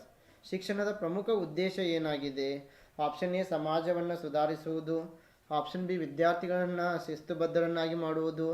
Option C, ವಿದ್ಯಾರ್ಥಿಗಳ ಸಾಮರ್ಥ್ಯಗಳನ್ನು ಅಂತರ್ಗತವಾಗಿ ಅಭಿವೃದ್ಧಿಪಡಿಸುವುದು. Option D, ವಿದ್ಯಾರ್ಥಿಗಳನ್ನು ಶಿಕ್ಷಕರ ಅನುಯಾಯಿಗಳನ್ನಾಗಿ ಮಾಡುವುದು. ಯಾವುದು ಶಿಕ್ಷಣದ ಪ್ರಮುಖ ಉದ್ದೇಶ? Yes, here the right answer is option C. The major objective of education is developing inherent abilities of students. So the main aim of the teaching is teacher want to develop the abilities, powers in students mind. So ಶಿಕ್ಷಣದ ಪ್ರಮುಖ ಉದ್ದೇಶ ಏನಾಗಿದೆ? ವಿದ್ಯಾರ್ಥಿಗಳಲ್ಲಿ ಅವರ ಸಾಮರ್ಥ್ಯವನ್ನು ಹೊರಹಾಕುವುದು, ಅವರ ಅಂತರ್ಗತವನ್ನು ಅಭಿವೃದ್ಧಿಪಡಿಸುವುದಾಗಿದೆ. Question number 11. In order to maintain students' progress and to modify teaching accordingly, the best method of evaluation is option A, formative evaluation. Option B, summative evaluation. Option C, qualitative evaluation. Option D, objective based evaluation. Yes, which form of evaluation the teacher is going to use to maintain the students' progress and also modify the teaching? ವಿದ್ಯಾರ್ಥಿಗಳನ್ನು ಪ್ರಗತಿಯನ್ನು ಕಾಪಾಡಿಕೊಳ್ಳಲು ಮತ್ತು ಅದಕ್ಕೆ ತಕ್ಕಂತೆ ಬೋಧನೆಯನ್ನು ಬದಲಾಯಿಸಲು ಶಿಕ್ಷಕ ಯಾವ ವಿಧಾನದ ಮೌಲ್ಯಮಾಪನವನ್ನು ಬಳಸ್ತಾ ಇದ್ದಾನೆ? ಆಪ್ಷನ್ ಎ, ರಚನಾತ್ಮಕ ಮೌಲ್ಯಮಾಪನ. ಆಪ್ಷನ್ ಬಿ, ಸಂಕಲನಾತ್ಮಕ ಮೌಲ್ಯಮಾಪನ. ಆಪ್ಷನ್ ಸಿ, ಗುಣಾತ್ಮಕ ಮೌಲ್ಯಮಾಪನ. ಆಪ್ಷನ್ ಡಿ, ಆಬ್ಜೆಕ್ಟಿವ್ ಆಧಾರಿತ ಮೌಲ್ಯಮಾಪನ. Yes, here the right answer for this question is option A, formative valuation, ರಚನಾತ್ಮಕ ಮೌಲ್ಯಮಾಪನ. Yes, formative evaluation, it is a type of evaluation which is going to conduct by the teacher throughout the learning process. So in order to maintain the progress of the students and to change the teaching, the teacher uses formative assessment. There are various types are there in formative assessment like observation, worksheets, pop quizzes, journals, diagnostic tests, etc. So ಈ ಒಂದು formative evaluation ಅಂತಂದರೆ ಇಲ್ಲಿ ಮಕ್ಕಳ ಪ್ರಗತಿಯನ್ನು ಸಾಧಿಸಲು ಮತ್ತು ಅದಕ್ಕೆ ತಕ್ಕಂತೆ ತನ್ನ ಬೋಧನಾ ವಿಧಾನವನ್ನು ಬದಲಾಯಿಸಲು ಶಿಕ್ಷಕರು ಏನು ಮಾಡ್ತಾ ಇದ್ದಾರೆ? ವಿದ್ಯಾರ್ಥಿಗಳನ್ನು ಕಂಟಿನ್ಯೂಯಸ್ ಆಗಿ ಮೌಲ್ಯಮಾಪನ ಮಾಡ್ತಾ ಇದ್ದಾರೆ. ಅವರಿಗೆ ಅವರನ್ನು ವೀಕ್ಷಣೆ ಮಾಡೋದ್ರ ಮೂಲಕ, ಅವರಿಗೆ ವರ್ಕ್ಶೀಟ್ಗಳನ್ನು ಕೊಡೋದ್ರ ಮೂಲಕ, ಕ್ವಿಜ್ಗಳನ್ನು ಏರ್ಪಡಿಸೋದ್ರ ಮೂಲಕ, ಜರ್ನಲ್ಗಳನ್ನು ಬರೆಯಲು ಹೇಳೋದ್ರ ಮೂಲಕ ಈ ಒಂದು ಫಾರ್ಮೇಟಿವ್ ಇವ್ಯಾಲ್ಯೂಯೇಷನನ್ನು ಮಾಡ್ಬೋದು. Question number 12. The first important step in teaching is, what is the main step or first step of teaching? Option A, planning of representation of the topic. Option B, organizing the background of the students for the subject. Option C, organizing the material to be taught. Option D, knowing the background of the students. ಬೋಧನೆಯಲ್ಲಿ ಮೊದಲ ಪ್ರಮುಖ ಹೆಜ್ಜೆ ಯಾವುದು? Option A, ವಿಷಯದ ಬಗ್ಗೆ ಪ್ರಾತಿನಿಧ್ಯ ಯೋಜನೆಯನ್ನು ಮಾಡುವುದು. Option B, ವಿಷಯಕ್ಕಾಗಿ ವಿದ್ಯಾರ್ಥಿಗಳ ಹಿನ್ನೆಲೆಯನ್ನು ಸಂಘಟಿಸುವುದು. ಆಪ್ಷನ್ ಸಿ, ಕಲಿಸಬೇಕಾದ ವಸ್ತುಗಳನ್ನು ಸಂಘಟಿಸುವುದು. ಆಪ್ಷನ್ ಡಿ, ವಿದ್ಯಾರ್ಥಿಗಳ ಹಿನ್ನೆಲೆಯನ್ನು ತಿಳಿದುಕೊಳ್ಳುವುದು. So before going to the teaching, yes, planning,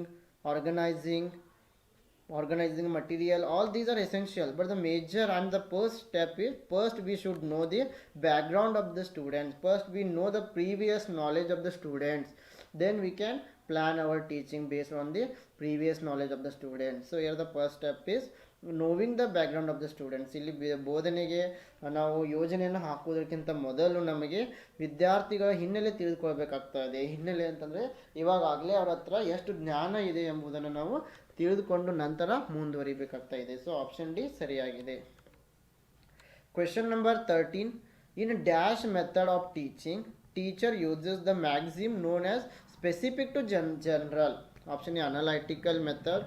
option B, synthesis method. Option C, inductive. Option D, deductive. So ಯಾವೊಂದು ಬೋಧನೆ ವಿಧಾನದಲ್ಲಿ ಶಿಕ್ಷಕರು ನಿರ್ದಿಷ್ಟತೆಯ ಕಡೆಯಿಂದ ಸಾಮಾನ್ಯತೆಯ ಕಡೆಗೆ ಚಲಿಸ್ತಾ ಇದ್ದಾರೆ? ಆಪ್ಷನ್ ಎ, ವಿಶ್ಲೇಷಣಾತ್ಮಕ ವಿಧಾನ. ಆಪ್ಷನ್ ಬಿ, ಸಂಶ್ಲೇಷಣೆ ವಿಧಾನ. ಆಪ್ಷನ್ ಸಿ, ಅನುಗಮನ ವಿಧಾನ. ಆಪ್ಷನ್ ಡಿ, ಅನುಮಾನಾತ್ಮಕ ವಿಧಾನ.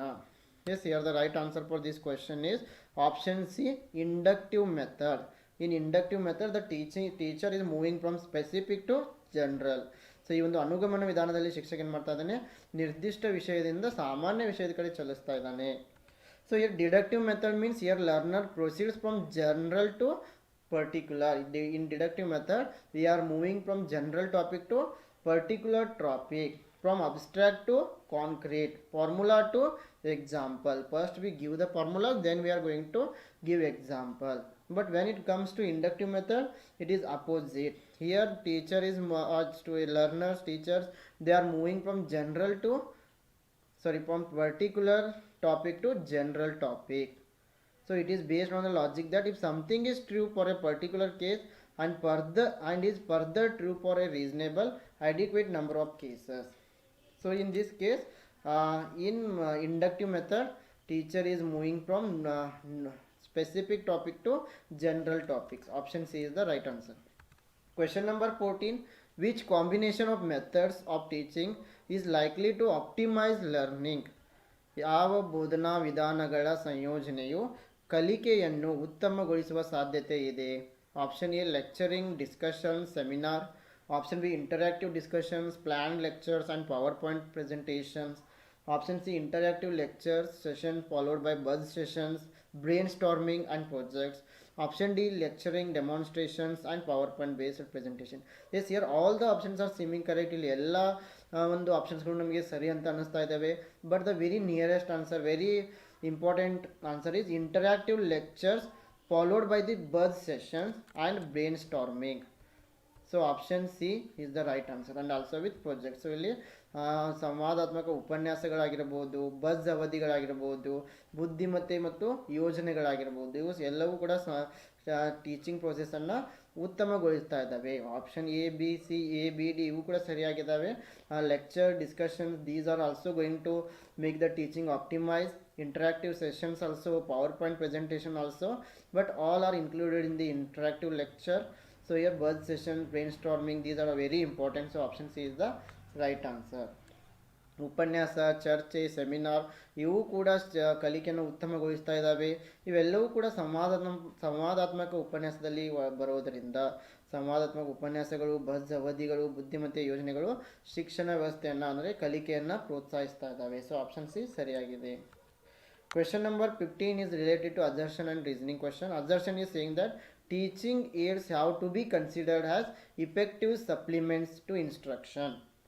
ಬೋಧನಾ ಸಾಧನಗಳನ್ನು ಸೂಚನೆಗೆ ಪರಿಣಾಮಕಾರಿಯಾಗಿ ಪೂರಕ ಎಂದು ಪರಿಗಣಿಸಬೇಕು. Yes, it is correct, no problem. Reason is they keep the students in good humour. Teaching aids are going to keep the students in good humour. It is also correct. ಈ ಟೀಚಿಂಗ್ ಏಡ್ಸ್ಗಳು ಏನಿದ್ದಾವೆ ವಿದ್ಯಾರ್ಥಿಗಳನ್ನ ಉತ್ತಮವಾದ ಒಂದು ವಾತಾವರಣದಲ್ಲಿ ಇಡಿಸ್ತಾ ಇದ್ದಾವೆ, ಇದು ಕೂಡ ಸರಿಯಾಗಿದೆ. But we are not going to find any relation between these two. So ಇಲ್ಲಿ ಎರಡು ಈ ಅಸರ್ಷನ್ ಮತ್ತು ರೀಸನಿಂಗ್ ನಡುವೆ ಯಾವುದೇ ರೀತಿಯ ಸಂಬಂಧ ಇಲ್ಲ. ಅಂದರೆ ಈ ಕಾರಣ ಏನಿದೆ ಅದು ಸಮರ್ಥನೆಯನ್ನು ಪ್ರೋತ್ಸಾಹಿಸ್ತಾ ಇಲ್ಲ. means it is not correct explanation. So reason is not going to explain the assertion. So in this case both A and R are true, but R is not the correct explanation of A. A ಮತ್ತೆ R ಎರಡು ಸರಿಯಾಗಿವೆ, ಆದರೆ R ಸರಿಯಾದ ವಿವರಣೆ ಆಗಿಲ್ಲ. Question number 16. The purpose of formative evaluation is to. What is the main purpose of formative evaluation? Option A grade students learning outcomes.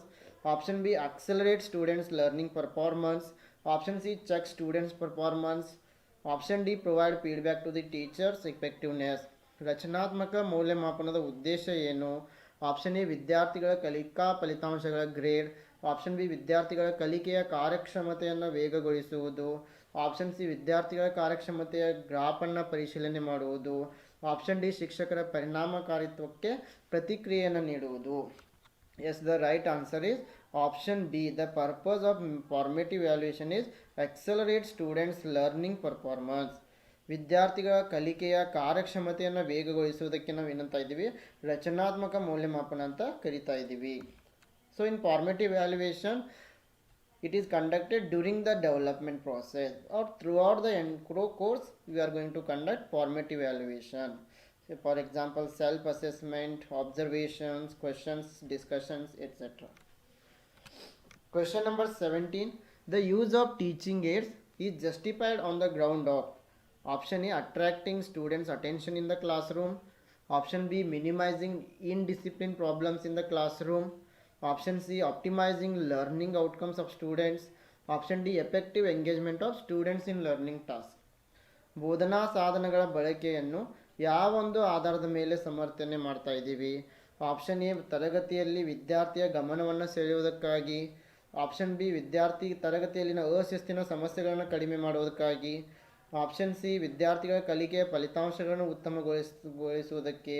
Option D, ಕಲಿಕೆಯ ಕಾರ್ಯಗಳಲ್ಲಿ ವಿದ್ಯಾರ್ಥಿಗಳ ಪರಿಣಾಮಕಾರಿಯಾಗಿ ತೊಡಗಿಸಿಕೊಳ್ಳುವಿಕೆ. The right answer is option D. The use of teaching aids is justified on the ground of effective engagement of students in learning tasks. ಕಲಿಕೆಯ ಕಾರ್ಯಗಳಲ್ಲಿ ವಿದ್ಯಾರ್ಥಿಗಳನ್ನ ಪರಿಣಾಮಕಾರಿಯಾಗಿ ತೊಡಗಿಸಿಕೊಳ್ಳುವುದೇನಿದೆಲ್ಲ ಸರಿಯಾದ ಉತ್ತರ ಇದೆ. Question number 18. What are required for good teaching? Option A, diagnosis. Option B, remedial classes. Option C, direction. Option D, feedback. ಒಂದು ಉತ್ತಮವಾದ ಬೋಧನೆಗೆ ಯಾವುದರ ಅಗತ್ಯ ಇದೆ? ಡಯಾಗ್ನೋಸಿಸ್. ಆಪ್ಷನ್ ಬಿ, ಪರಿಹಾರ ರೆಮಿಡಿ. ಆಪ್ಷನ್ ಸಿ, ನಿರ್ದೇಶನ. ಆಪ್ಷನ್ ಡಿ, ಪ್ರತಿಕ್ರಿಯೆ. Here the right answer is option A. A, B, C and D all are correct here. For good teaching we need diagnosis, remedial classes, directions and also feedback. ಒಂದು ಉತ್ತಮವಾದ ತರಗತಿಗೆ ಈ diagnosis ಆಗಿರ್ಬೋದು, ಪರಿಹಾರ ಆಗಿರ್ಬೋದು, ನಿರ್ದೇಶನ, ಪ್ರತಿಕ್ರಿಯೆ ಎಲ್ಲವೂ ಕೂಡ ಅವಶ್ಯವಿದೆ. Question number 19. The highest level of cognitive domain is? Option A, synthesis. Option B, analysis. Option C, comprehension. Option D, evaluation. ಅರಿವಿನ ಡೊಮೇನ್ನ ಅತ್ಯುನ್ನತ ಮಟ್ಟ ಯಾವುದು? ಆಪ್ಷನ್ ಎ, ಸಂಶ್ಲೇಷಣೆ. ಆಪ್ಷನ್ ಬಿ, ವಿಶ್ಲೇಷಣೆ. ಆಪ್ಷನ್ ಸಿ, ಗ್ರಹಿಕೆ. ಆಪ್ಷನ್ ಡಿ, ಮೌಲ್ಯಮಾಪನ. The right answer is option D, evaluation is the right answer. ಮೌಲ್ಯಮಾಪನ ಇಲ್ಲಿ ಸರಿಯಾಗಿದೆ. The highest level of cognitive domain is evaluation. ಅರಿವಿನ ಡೊಮೇನ್ನ ಒಂದು ಅತ್ಯುನ್ನತ ಮಟ್ಟ ಮೌಲ್ಯಮಾಪನ. So actually according to the word version, the stages of cognitive development are knowledge, comprehension, application, analysis, synthesis and evaluation. But newly developed version is remembering, understanding, applying, analyzing, evaluating and creating. So according to this question, the right answer is evaluation is the highest level of cognitive domain. So you need to remember both the versions. The last question of today's class is, where is the first Central Institute of Vocational Education located? ಮೊದಲ central institute of vocational education ಎಲ್ಲಿದೆ? Option A, Bhopal. Option B, Mumbai. Option C, Calcutta. Option D, Coimbatore. So friend, this question is for you. You have to comment the answer in the comment box. ಈ ಒಂದು ಪ್ರಶ್ನೆ ನಿಮಗಾಗಿ ಇದೆ. ನಿಮ್ಮ ಒಂದು preparation ಲೆವೆಲನ್ನು check ಮಾಡಲು ಇದು ತುಂಬ ಅನುಕೂಲವಾಗಿದೆ. ಸೊ ಅದಕ್ಕೆ ನೀವು ಆ ಉತ್ತರವನ್ನು ನನಗೆ ಕಮೆಂಟ್ನಲ್ಲಿ ಕಮೆಂಟ್ ಮಾಡಬೇಕು.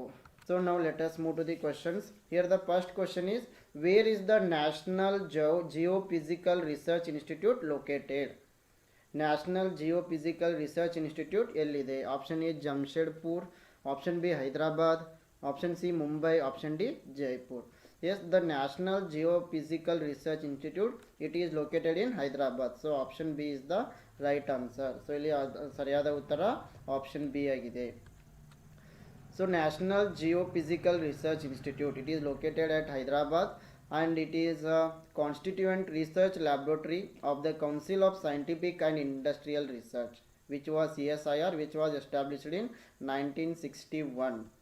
And the research areas of this National Geophysical Research Institute are artificial research, then water management, pollutants, natural hazards, earthquakes, tsunamis, etc.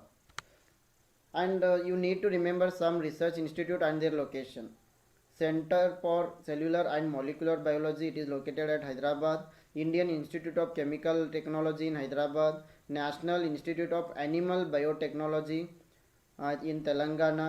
Indian Agricultural Research Institute, New Delhi. Indian Institute of Horticultural Research, Bangalore, Karnataka. National Dairy Research Institute, Karnal, Haryana.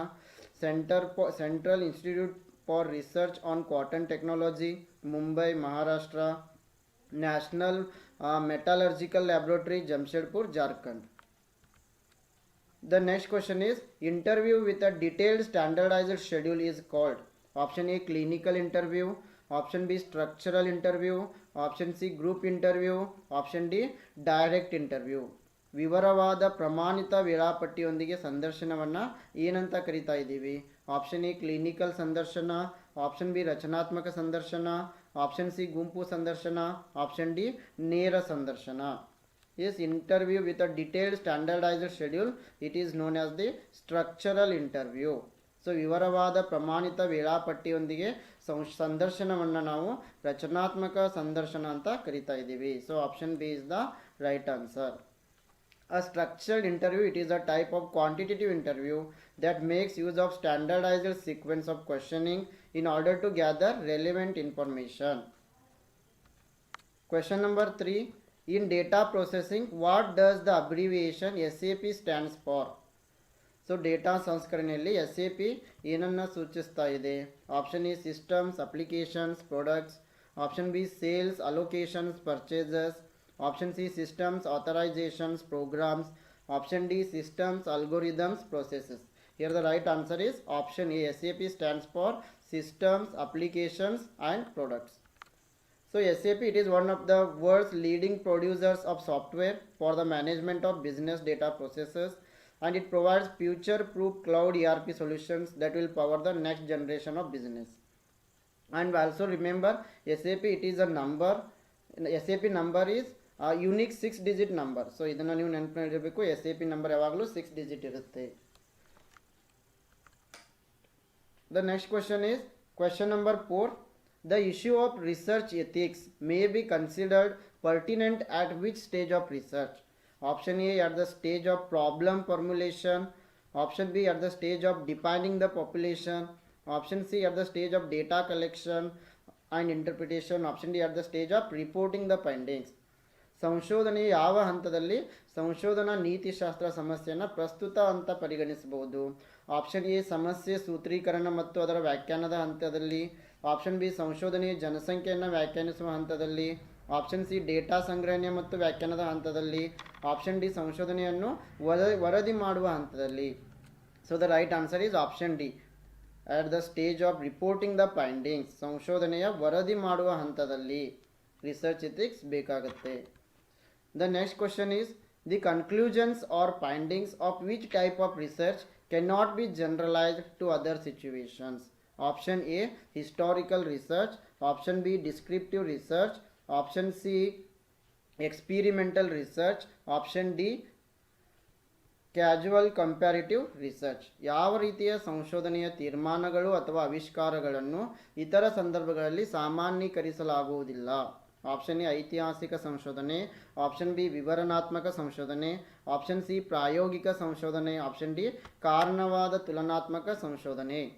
S, here the right answer for this question is option B descriptive research. ವಿವರಣಾತ್ಮಕ ಸಂಶೋಧನೆ ಸರಿಯಾದ ಉತ್ತರ. So descriptive surveys investigate phenomena in their natural setting. Its results cannot be applied or generalized to the entire set of the group. Question number 6. When academicians are called to deliver lecture or presentations to an audience on certain topics or a set of topics of educational nature, it is called option A training program, option B seminar, option C workshop, option D symposium. ಕೆಲವು ವಿಷಯಗಳು ಅಥವಾ ಶೈಕ್ಷಣಿಕ ಸ್ವರೂಪದ ವಿಷಯಗಳ ಒಂದು set ಕುರಿತು ಪ್ರೇಕ್ಷಕರಿಗೆ ಉಪನ್ಯಾಸ ಅಥವಾ ಪ್ರಸ್ತುತಿಗಳನ್ನು ನೀಡಲು ಶಿಕ್ಷಣ ತಜ್ಞರನ್ನು ಕರೆಸಿದಾಗ ಇದನ್ನು ಏನಂತ ಕರಿತಾ ಇದ್ದೀವಿ? ಆಪ್ಷನ್ ಎ ತರಬೇತಿ ಕಾರ್ಯಕ್ರಮ, option B seminar, option C ಕಾರ್ಯಾಗಾರ, ಆಪ್ಷನ್ ಡಿ ವಿಚಾರ ಸಂಕಿರಣ. The right answer is option B seminar. ಇಲ್ಲಿ ಸೆಮಿನಾರ್ ಸರಿಯಾಗಿದೆ. So when academicians are coming to give a lecture or presentation, it is known as the seminar. ನಾವು ಯಾವಾಗ ವಿಷಯ ಜ್ಞಾನ ತಜ್ಞರನ್ನು ಕರೆಸ್ತಾ ಇದ್ದೀವಿ, ಆ ವಿಷಯದ ಬಗ್ಗೆ ಜ್ಞಾನವನ್ನು ನೀಡಲು ಅದನ್ನು ನಾವು ಸೆಮಿನಾರ್ ಅಂತ ಹೇಳ್ತಾ ಇದ್ದೀವಿ. So a seminar, it is a form of academic instruction either at a university or offered by commercial or professional organization. And conference, it is a formal meeting where participants exchange their views on various topics. And workshop, it includes all the elements of the seminar, but with largest portion being emphasized on hand-on practice. A symposium, it is a formal gathering in an academic setting where participants are experts in their fields. Question number 7. The problem of research ethics is concerned with which aspect of research activities? Option A, following the prescribed format of a thesis.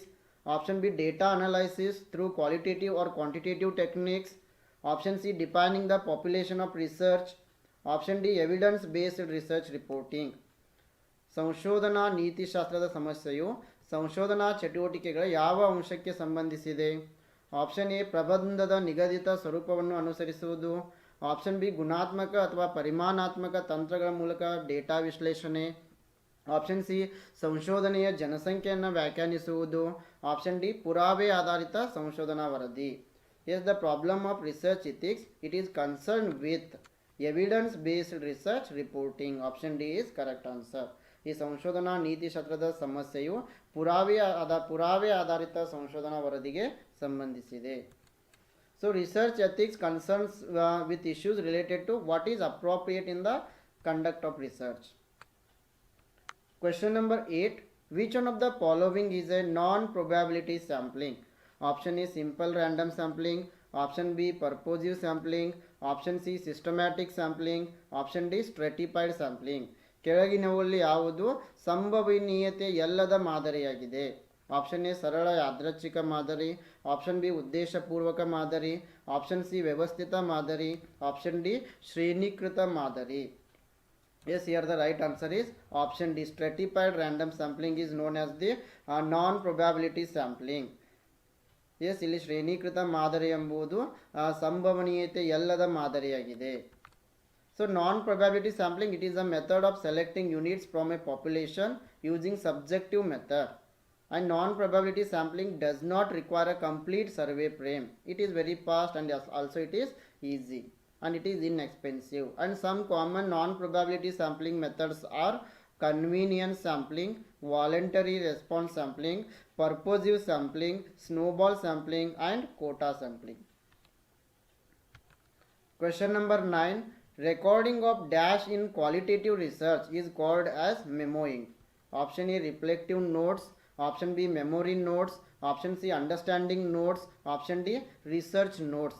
ಗುಣಾತ್ಮಕ ಸಂಶೋಧನೆಯಲ್ಲಿ dash recording ಅನ್ನು ಮೆಮೋಯಿಂಗ್ ಎಂದು ಕರೆಯಲಾಗುತ್ತದೆ.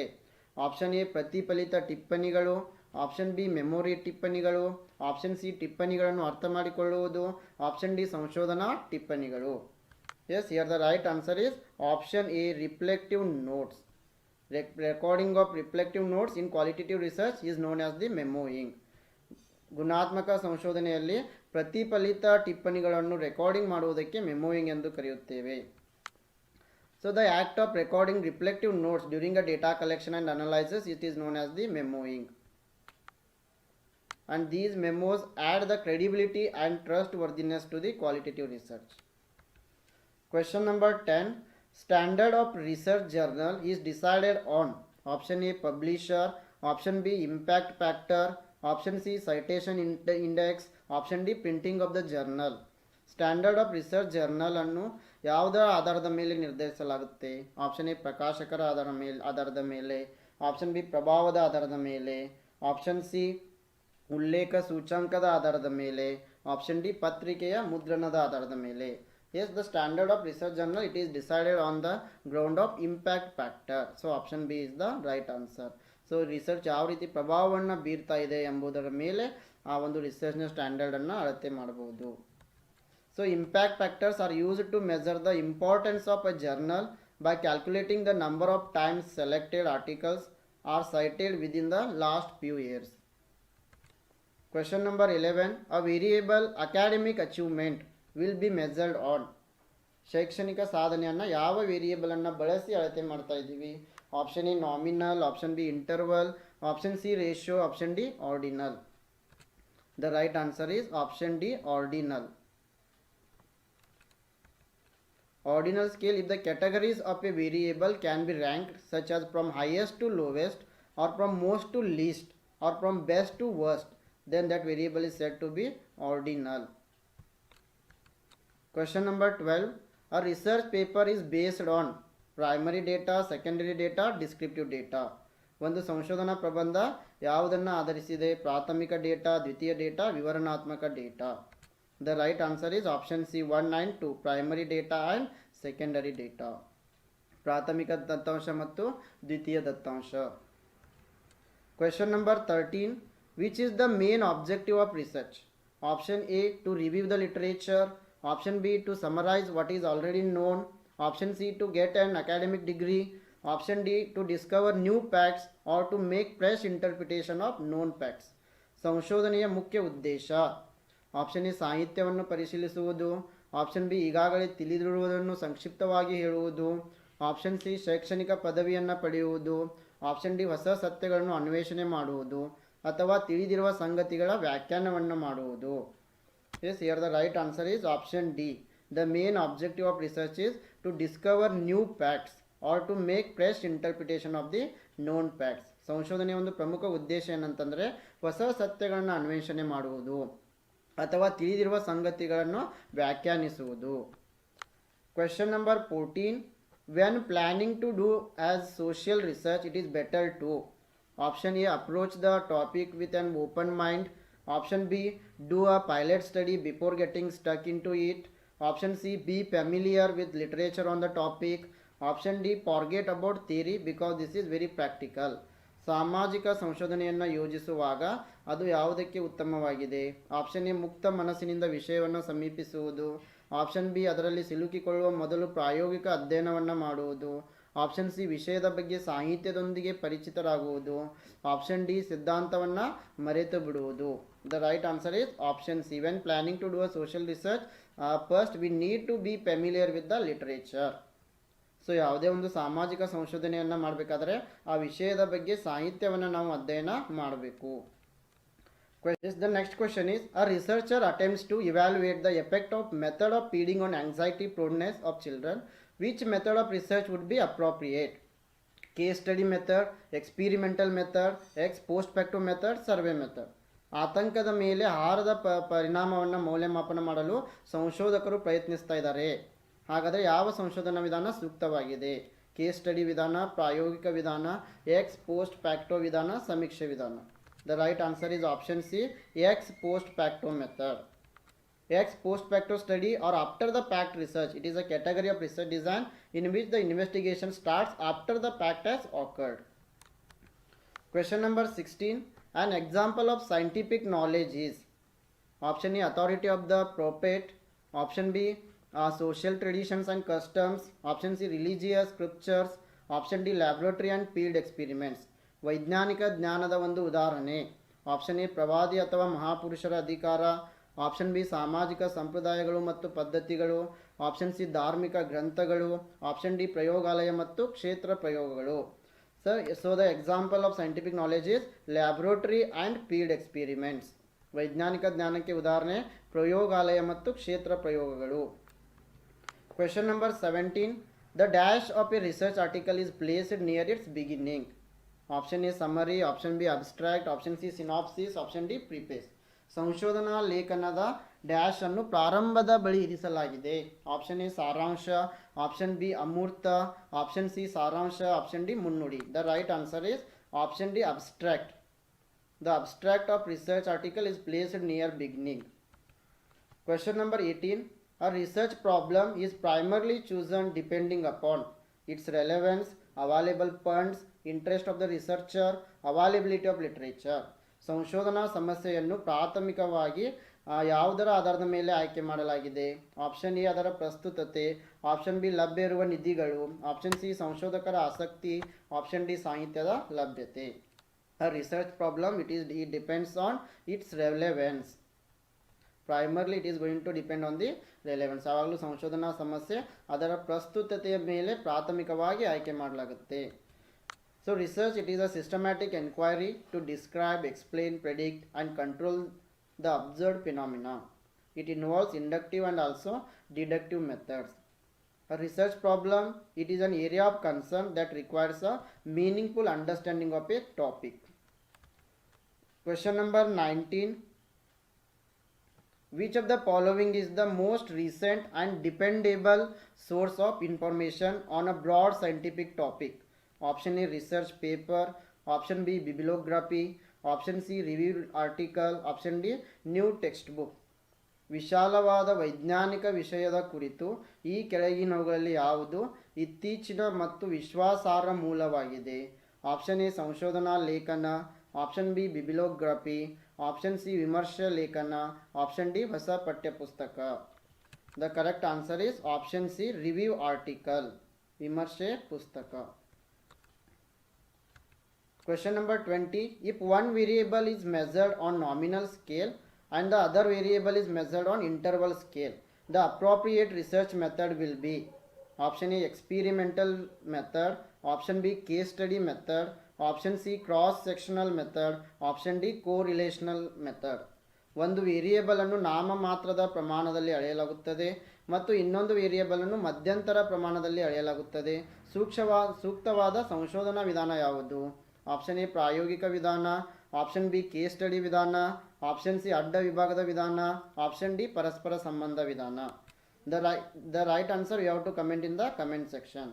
Friends, ಈ ಒಂದು ಪ್ರಶ್ನೆಗೆ ಉತ್ತರವನ್ನು ನೀವು ಕಮೆಂಟ್ ಬಾಕ್ಸ್ನಲ್ಲಿ ತಿಳಿಸಬೇಕು. Yes, I wish all the best to all.